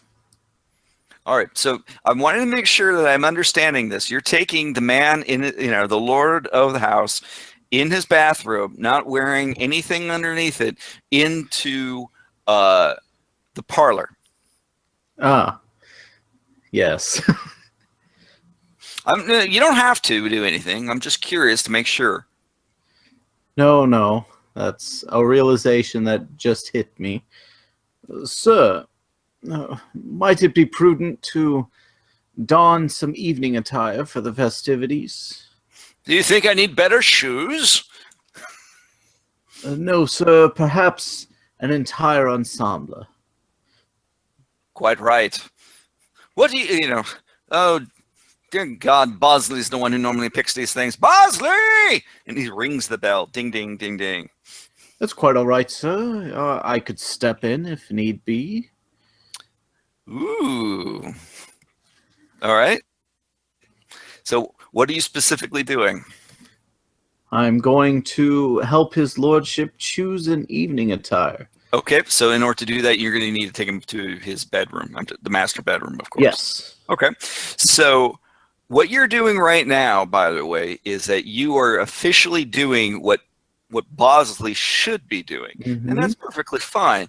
But by doing this, a couple of things are going to happen. One, you're serving the house. Okay, Yes. You're doing something going beyond that, and so you should roll fortitude on this. Okay. Fortitude. Mm-hmm. Oh dear.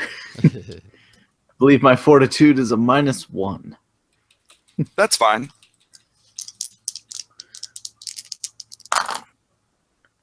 We're looking at a 5. Okay. All right. So you take his lordship into the master bedroom, and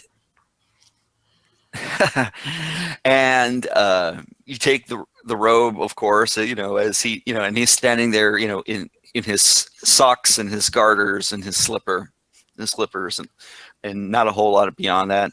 And then at that particular moment, as you're looking over, you hear the door open and you hear, "I'm just going to." Oh, hello, Aldecott. And he looks over and, "Winifred, for God's sake, what are you doing up here?" I thought you were in the library. What are you doing?" "Well, Pumpernickel brought me in here." Winifred looks over at you and says, "Really?"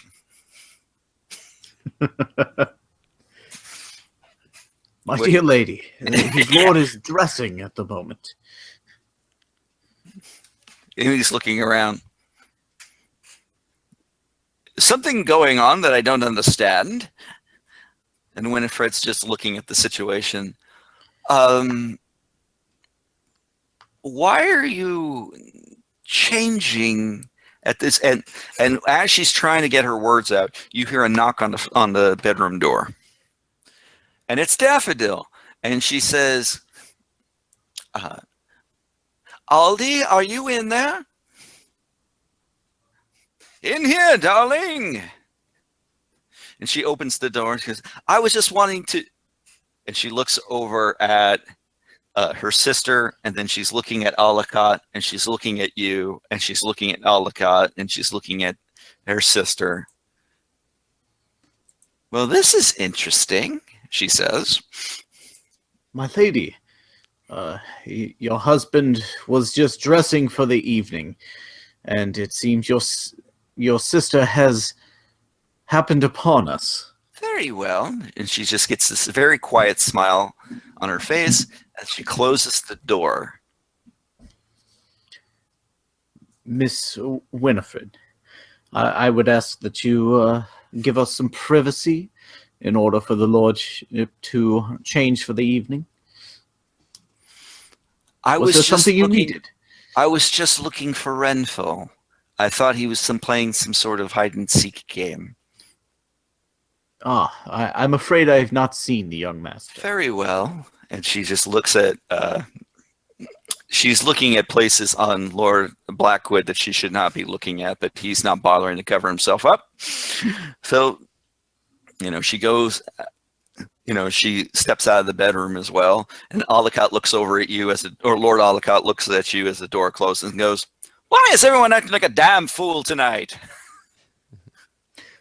I couldn't say, sir. Now, let's be dressed for the evening. All right.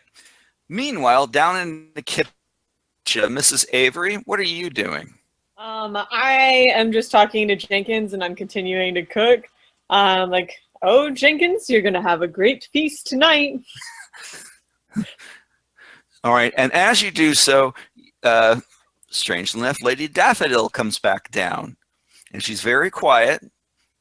And she sits down at the servants' table, which is kind of odd for one of the upstairs families. She looks up at you. "Hello, Daffy. You're back so soon." "My sister should go first." "Easy enough, I think." "And probably Mr. Pumpernickel, too, for assisting in her being such a slut." "Mr. Pumpernickel?" "Yes, he's helping her be a slut." Is she being a slut with Ausley? "I don't know, is she?" I'm not certain. No. Let's keep Bosley around, but definitely I think both my sister and Mr. Pumpernickel they just need to go. Okay.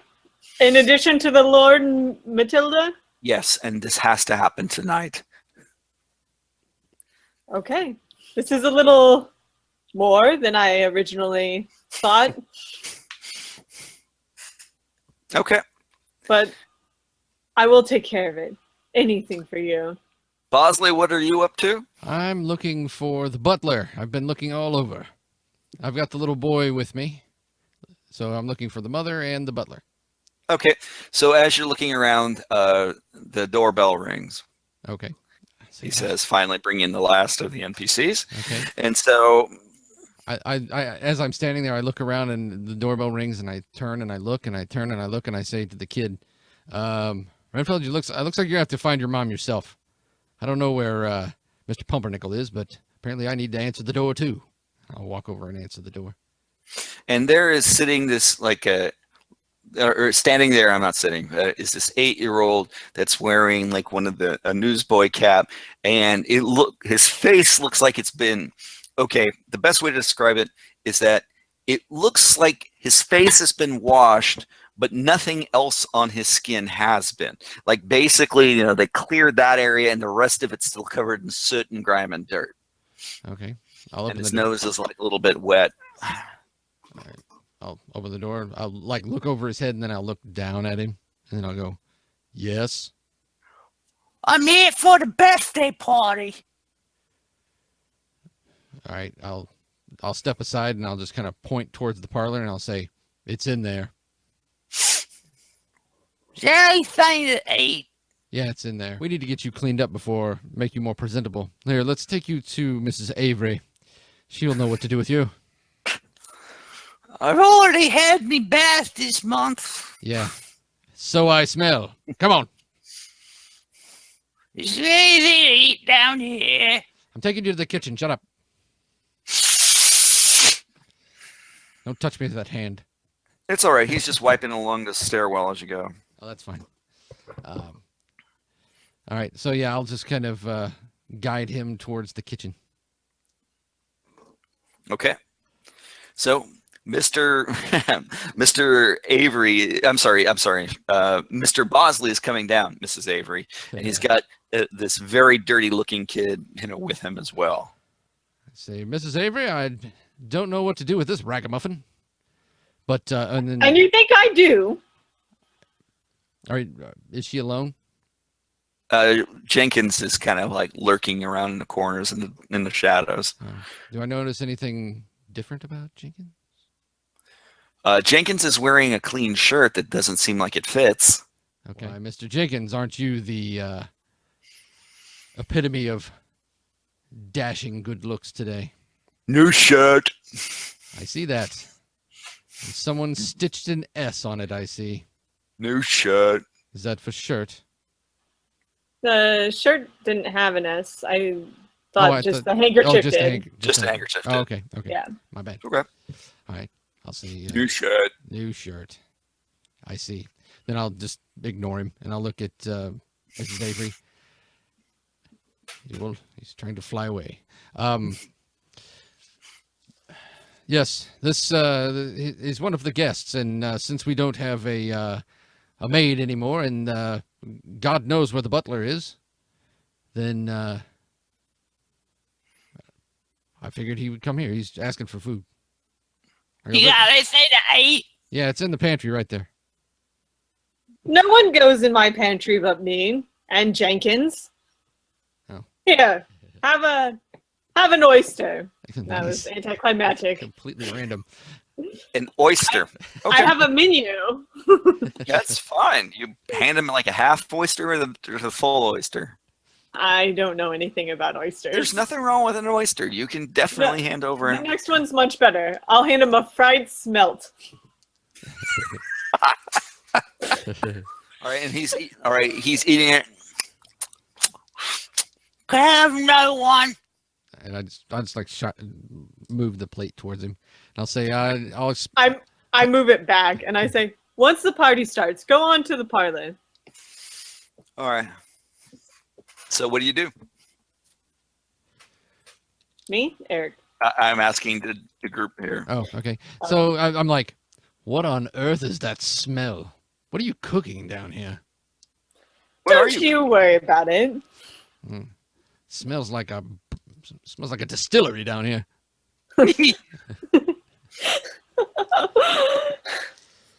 I don't know. Listen, you cook with multiple drinks like brandy or sherry. It's normal. This is going to be delicious. Trust me. Mm-hmm. Is there anything out of place here? Looking around. Oh, so you're checking to see everything's in its place? Sure, roll Yes. some dice. All right, this is plus etiquette. That is a 9.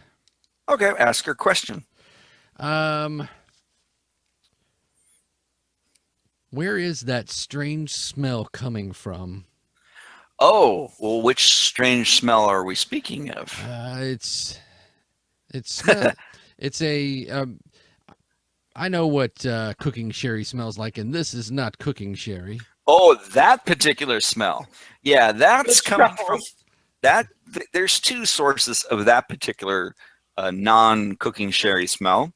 One is coming from this bottle of cooking sherry, and the other place is coming from Mrs. Avery's mouth. There's 3 places. Oh, I'm sorry. It's also in the truffles and the turducken. I thought you used cooking sherry for that specifically. No, that was after I had you used already good gotten the stuff. brandy. Okay. Yeah, I was just like adding it to everything. As you should. That's fine. All right, It seemed like the good thing to do. It is the good thing to do. all right. So A little something for everybody. So I said, this isn't cooking sherry, and then I'll look at Mrs. Avery and I go, are we pickled tonight? No, I haven't pickled anything for a few weeks now. Yes, I see. Jenkins is staring at you. I look at her and I say, where did you get that shirt? Gift. He ruined his other one. He needed a new one. You shut. I found one for him. You shut. You found a shirt. Mine. Say, I know the cut of every shirt, every man's shirt in this house. You because don't like the cut of my shut. Doesn't suit you, sir. It's the only shut I got.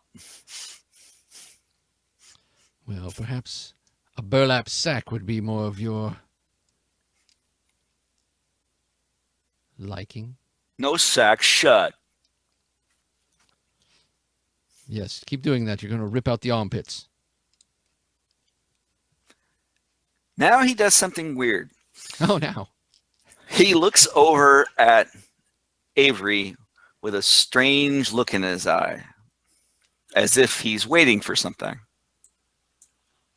I'm gonna try to. I don't know what you're going to do, so I'm curious. Okay. I'm just going to just like shake my head at him. All right, then he closes. He kind of retreats back and looks somewhere else.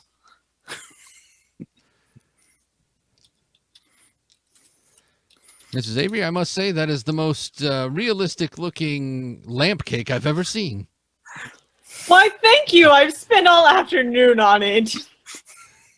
Quite authentic-looking. I think we found your calling.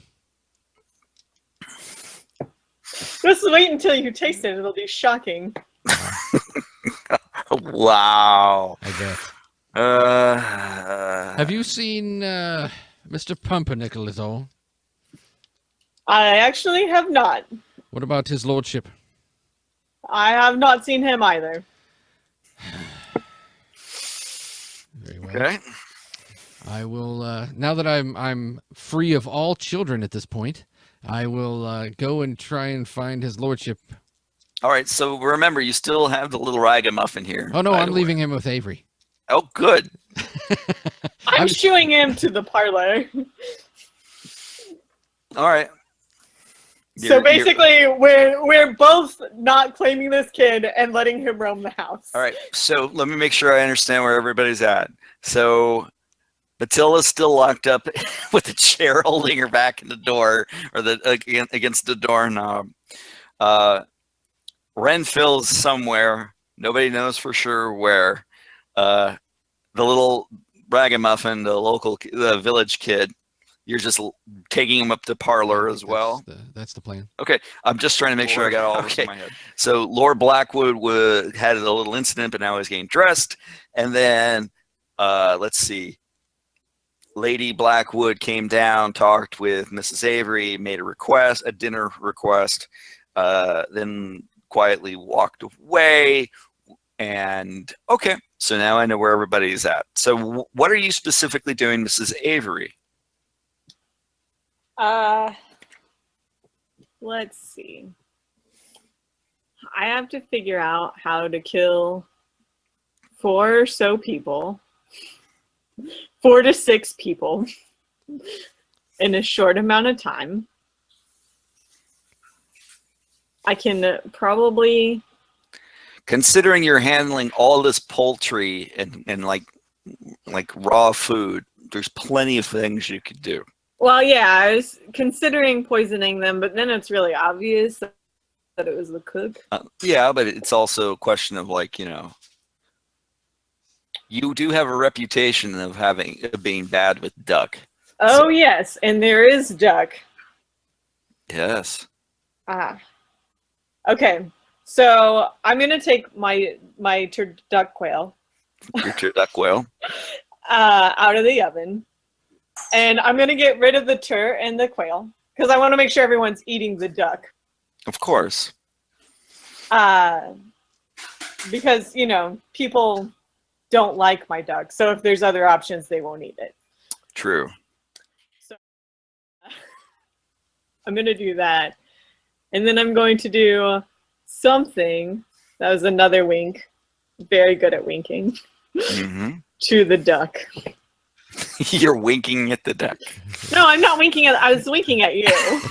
I know. I'm doing something. I'm being facetious. Okay, so where are you, Mr. Pumpernickel? With your new friend, the book? Well, after the dreadful episode of clothing his lordship, I would have then tried to lead him to the parlor to be ready for the festivities.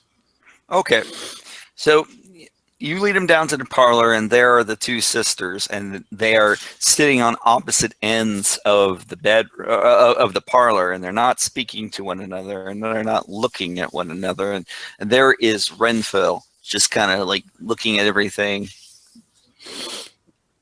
So the little village kid's now in the parlor as well, and he's just stuffing his food on his face on the oysters and the other biscuits that Mrs. Avery previously laid out. Excuse, I can let you know what all it is. I have a menu. It's okay. We don't need to do that. Oh. The point being, okay, so who's gonna go get Matilda out of the locked room that she's been encased in? Well, I guess at this point, if I'm there, then the lordship's there and Pumpernickel's there, so everybody's here. Then once the unveiling is ready, then all the food and the cake and everything's on the table. Or are we waiting for that to be delivered? The cake hasn't been brought in, and but you got to have Matilda in there for her birthday cake, of course. So you got to go get her. Okay, so yeah, I'll look and see, make sure everybody's ready, and then I'll say to his lordship, by your leave, my lord, I'll get Matilda and bring her directly. And he looks around and he leans in quietly and goes, "Why is everyone not speaking?" I believe they are apprehensive. I have a bad feeling about this this meal. I smelled duck. Oh, dear God. I'm certain that'll be absolutely dreadful. What doesn't kill us makes us stronger, hey? Ha ha! So I'll step over and I'll move the chair, but I'll try and do it as discreetly as I can to make it look like I'm just moving the chair out of the way, and then I'll rap on the door and I'll say, "Matilda, are you ready, my lady?" Okay, what room did you lock her in, by the way? It was a side, like, dressing room. Okay. So just like a side hall, has a little changing Okay, so like cloakroom. Just for my own edification, I'm going to ask Mr. Pumpernickel this question. Mr. Pumpernickel, does this side room have a lamp? Well, most rooms have lamps, Mm-hmm. save for the attic, of course. We would want to keep any lamps out of the reach of the missus. Okay. But one does need to light most rooms, including side rooms. Absolutely. All right. So you open the door. Yep. And there is Matilda clutching onto one of the gas lamps. Actually, no, I already established that the upstairs is electric. My apologies. She's pulled one of the electric lamps off of the wall, and she's holding onto it, clutching it in the corner. All right, I go, oh no. She's found her favorite lamp now. That is her favorite lamp. Good luck with getting that from her. I say, Matilda, wouldn't you like to see the pretty new lamp? So No. shiny. It's shiny. No. It's got wonderful angles to it. No. What's so special about that one? All right, so my lamp. But that one, the other one is yours as well. You can have 2 lamps. All right, so you're trying to guide her direction to letting go of the other lamp to come get the other lamp, Yes. which you think is a cake, Right. but is really Actually another a lamp right. with okay. Frosting on it. Yes. Yes. We're trading up lamps is what I'm thinking. I'm thinking that I'm steering her towards the actual safe lamp. Sure. Frosting does a lot. Yes, Okay. Yes. It's got fondant on it or something. It does. It's a fondant lamp. It's so lifelike. That's a 9. Okay. All right, so she puts the lamp down. All right. And oh, how am I going to make this difficult for you? Let's see here. Okay, she wants to cut her cake. Yes. Are you letting her do that? Are you promising her that she can? Why, sure. Okay. I will even provide you my knife. Oh, good. I think that's a good idea. Just checking. I'm wanting to make sure all the players know what's officially been done. Okay? So Bosley has promised the 10-year-old psychopath with a lamp fetish the ability, a knife to cut the cake. I just want to make sure that we all know, like in a Hitchcockian moment, that this is like, when we're talking about suspense, that nothing catches us off guard. When we go later down the line going, where did things go wrong? You can stop and go, maybe it was when Bosley promised a 10-year-old psychopath she can be given a knife to cut the cake. Didn't Bosley also promise the 8-year-old pyromaniac that he can light the candles? Yeah, he did. No, that was me. Oh, I'm sorry. You're Yeah. right. Pumpernickel did. Right. Everyone's making really good decisions. Yes. Whatever gets us through the day. That's right. That's all that matters. All right. I'm just poisoning the duck. That's right. All right. So Matilda, comes in or is letting you lead her in. So what? So the question goes to Mrs. Avery. Mrs. Avery, what comes first? The poisoned duck or the lamp that looks like a cake? Well, obviously the poison duck. You don't start with the birthday cake. You start with the meal, and then you bring the cake out. Okay. So you bring out the poisoned duck. Okay. And everybody's like looking at it. The family's like going, and they're not happy about it, of course. Renfill is looking at it very peculiarly, and the little village kid leans in and he grabs a big helping of it and he puts it on this plate and he starts shoveling it into his mouth. At least you killed the village kid. Right. Yeah. So while he's doing this, or starting to do this anyway, I stop him and I say, wait, everyone must be served. And so I start serving He's everyone. not. He's not slowing down. This kid is, ready to just like tear in the moment you let go of him, unless you do specific. I just like pull it away out of his reach. Okay. What's wrong with it? Why can't I have any? You said I was promised I can have anything to eat that I wanted if I came to this stupid birthday party. There are manners. Please, Mr. Pumpernickel, explain about manners to this creature. Young man, you will wait until the lord and lady have begun to eat. So Renfield starts eating his as well. He's sniffing it and eating it. I would think you would know better. So I'm just serving everyone more quickly, and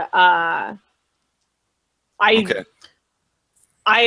So I had the already cooked quail, and I'm gonna give some of that to Daffy, but like discreetly instead of the duck. Okay.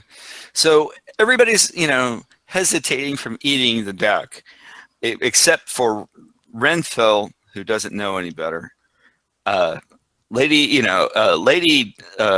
Winifred is about to take some of hers, and the little village kid, who knows, by the way, picked up his name, and that's funny.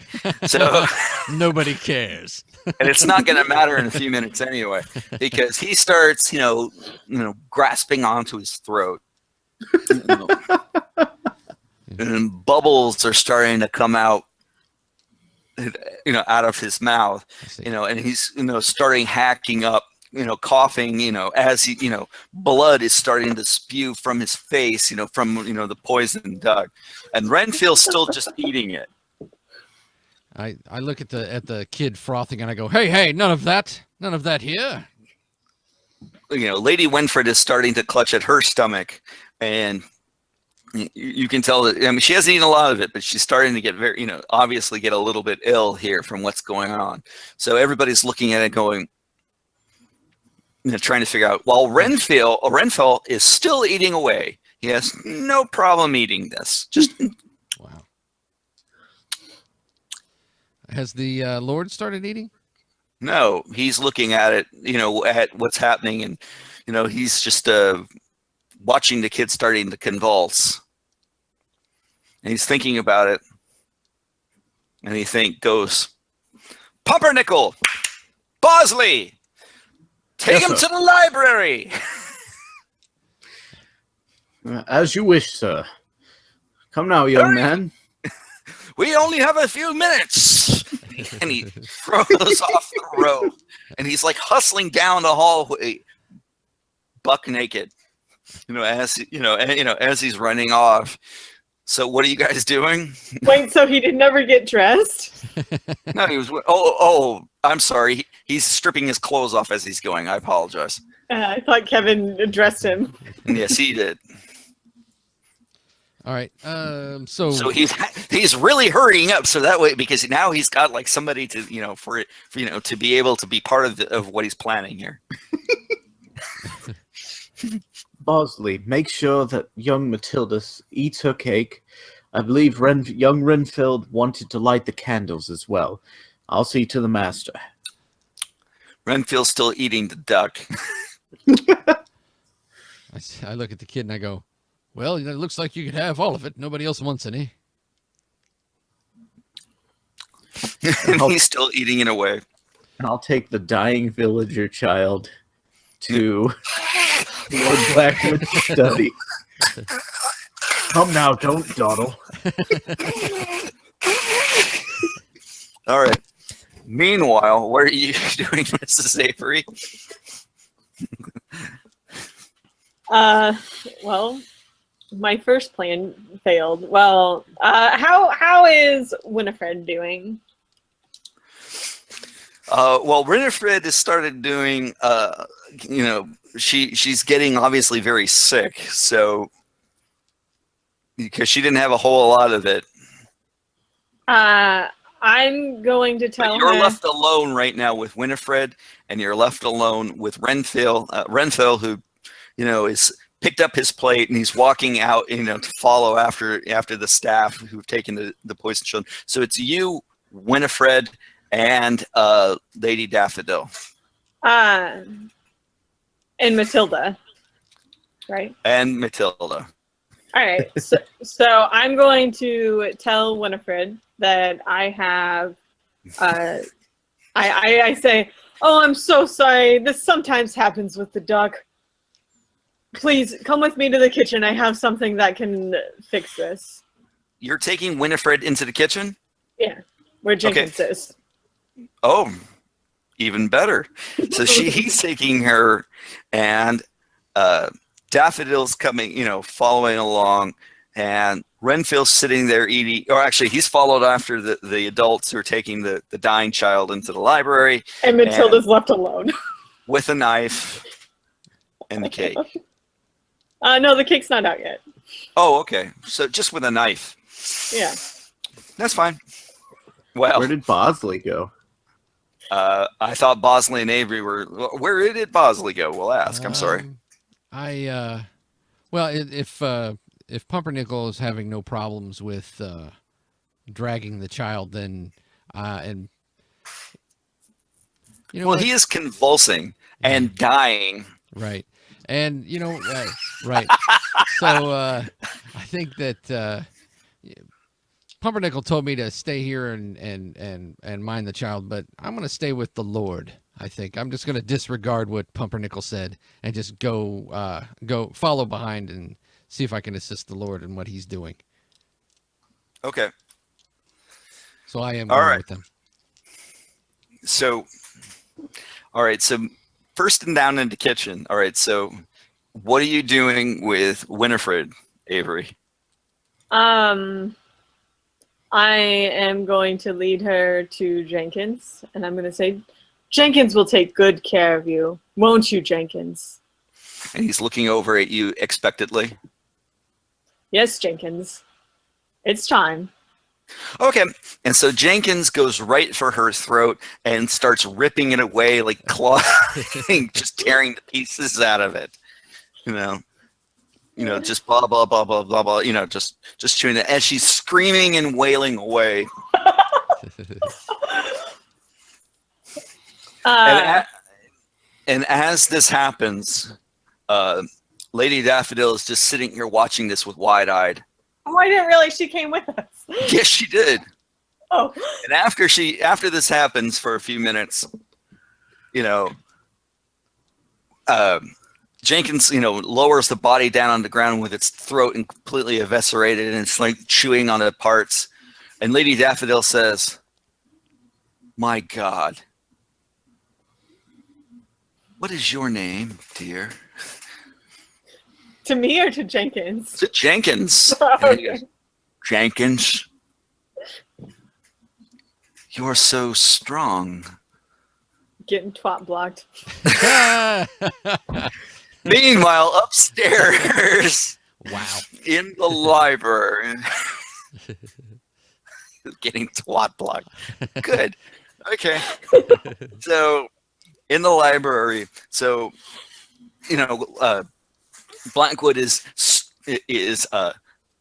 struggling to take his trousers off, and he's already kicked off his shoes. He's pulling off his socks, and he's taking off his shirt. And he said, "Get him in the pentagram! Get him in the pentagram! Quick! Very good, sir. All right, No. Where's the book?"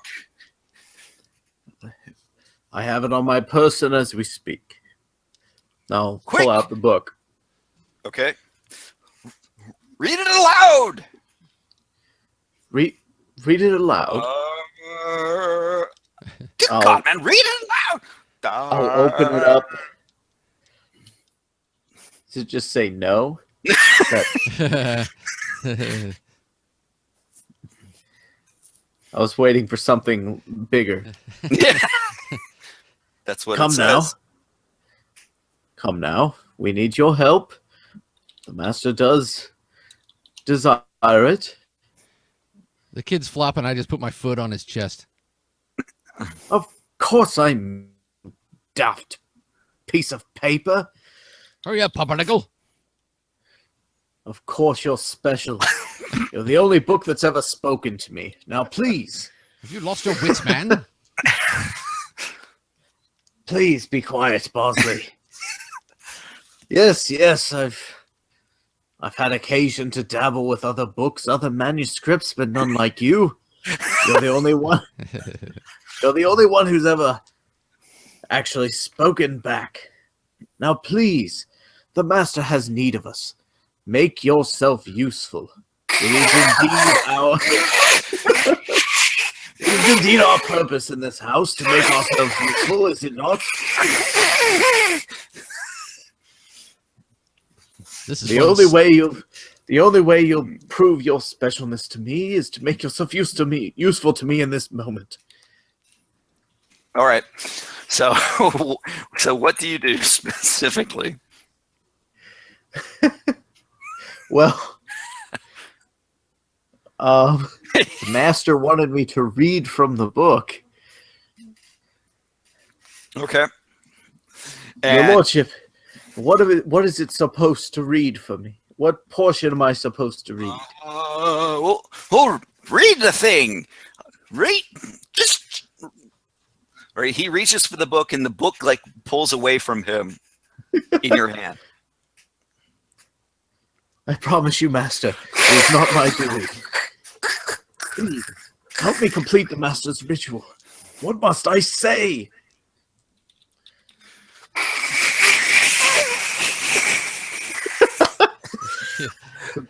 Beans. The musical fruit. All right. Blackwood looks over going, a limerick. "Are you kidding, sir?" No, your lordship. The book, it speaks to me. It's right. telling me what to say. And then at that moment, the local kid dies underneath the foot of Mr. Ausley. And I go, well done, Mr. Pumpernickel. And I wipe my shoe on the kid. And Blackwood's looking at it. Oh, bugger off, Bosley. And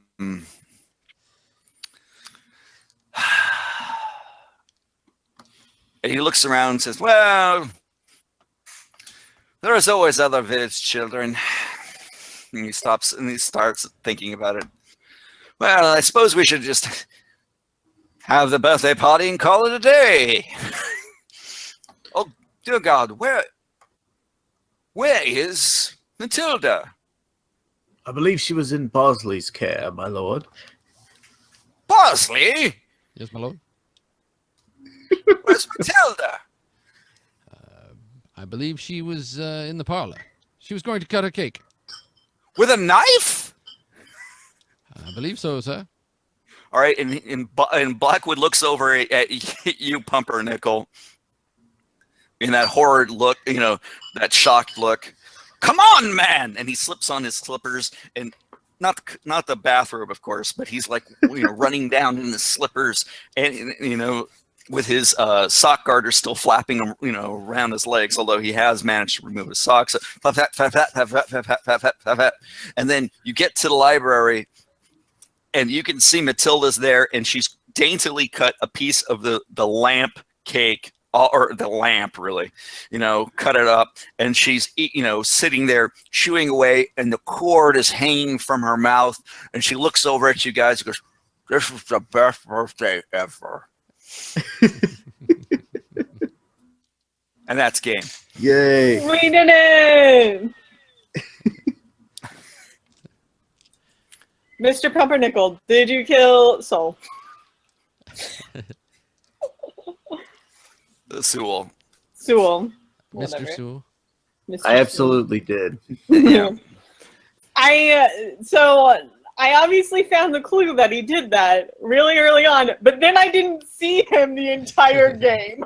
That's okay. I didn't really see any other clues for anyone else. I didn't actually. There had been some basically. I'll let I'll let Shannon say what her secret was specifically. Jenkins eats people. There's no secret about that. No, the secret was, since you've been feeding the thing inside the cellar, it considers you its mother's. That is your additional help. But sometimes he craves food, fresh, raw food. And Jenkins came about immediately because one of my moves is additional help. You have an assistant that will follow your basic commands, and I didn't realize that was supposed to be the thing inside the cellar until David started acting weird, and I was like, oh shit, that was supposed to be a secret. Yeah, and that's okay. But I mean, basically, you know, I rolled with it and it was fine. But you guys could have, you know, very easily said, you know, Shannon's got a ghoul that she's got working for her, and that would have been a pretty good, just fine secret to have anyway. So it's not too bad. And unfortunately, I did not get to go too much into Eric's as well. You know, and that was the one that I didn't get enough time to really expound upon. I was trying to figure out Eric's, and I'm like, I don't know, maybe he's just really into child neglect. No, I used to be the Yorkshire Ripper, but I'm much better now. Oh, that's why right. That's why I had a big knife, and you know. But I don't know. I was really hoping that two of you were going to have, you know, a bit of a knife fight at some point, but it didn't go that way. That's all right, you know. Yeah. So I don't know what the Yorkshire Ripper did and who he targeted, but I can only imagine. Yeah, totally fine. Worked out perfectly. So did you guys have fun? Yeah, absolutely. Yeah, absolutely. Yeah. And as you guys, you know, clued in very early, unlike like Call of Cthulhu or normal like horror games, you aren't necessarily planning to, you know, stop the bad stuff. Your job really is to kind of deal with the bad stuff. Work around it. Right. It's like, okay, well, you know, yeah, the lordship's trying to do something, you know, satanic here. It's like, all right, you know, we'll go with that, you know, or like, oh, she wants us to kill everybody. Okay, we'll kind of go with that, you know, and the fact that these things are there. However, you get better results if you just kind of like, yep, I'm working with it. I got no problem with it. Yeah, like turn a blind eye to all the weird stuff that's going on. Right. Yeah. And again, like I said, you guys, when there's a little bit more of a group there's a little bit more of a longer term game. Players do start, you know, trying to one up one another or basically undercutting. And actually that happened with Kevin when he was like, you know, getting Ausley in trouble, you know, to a certain extent. So it worked out pretty accurate about how that would continually to build over a long-term game. I was all ready to work with Kevin to kill Bosley and feed him to Jenkins. You could have tried. Actually, you probably would have succeeded. My guy's not that strong. So the Yorkshire Ripper must have ambushed his prey because he's not. I think he used laudanum. Yeah, he was a chemist. He was a chemist, so he just provided people with drugs. The other thing that kind of this not unlike the Spirit of 77 adventures, these are open-ended to where they're written so different things can develop. And when you basically said, oh, we're getting a book, you know, in previous times I've run this, Matilda has a very dangerous imaginary friend that, you know, starts to cause trouble. But once she said, yeah, we have the book, you know, I'm bringing back the book, I'm going, nah, let's keep it, let's let it roll with that, because that's going to be much more entertaining to see what happens with that. So thank you guys very much. So did you have other questions about the system or you know, specifically? I mean, we told people where to buy it, right? Yes, well, I'll mention again, Bedlam Hall is on Kickstarter, and if you go to our website, monkeyfunstudios.com, there is indeed several links on there, so you can pull it up. And as you know, as I indicated, a Dreadful Birthday Party is included in the book itself.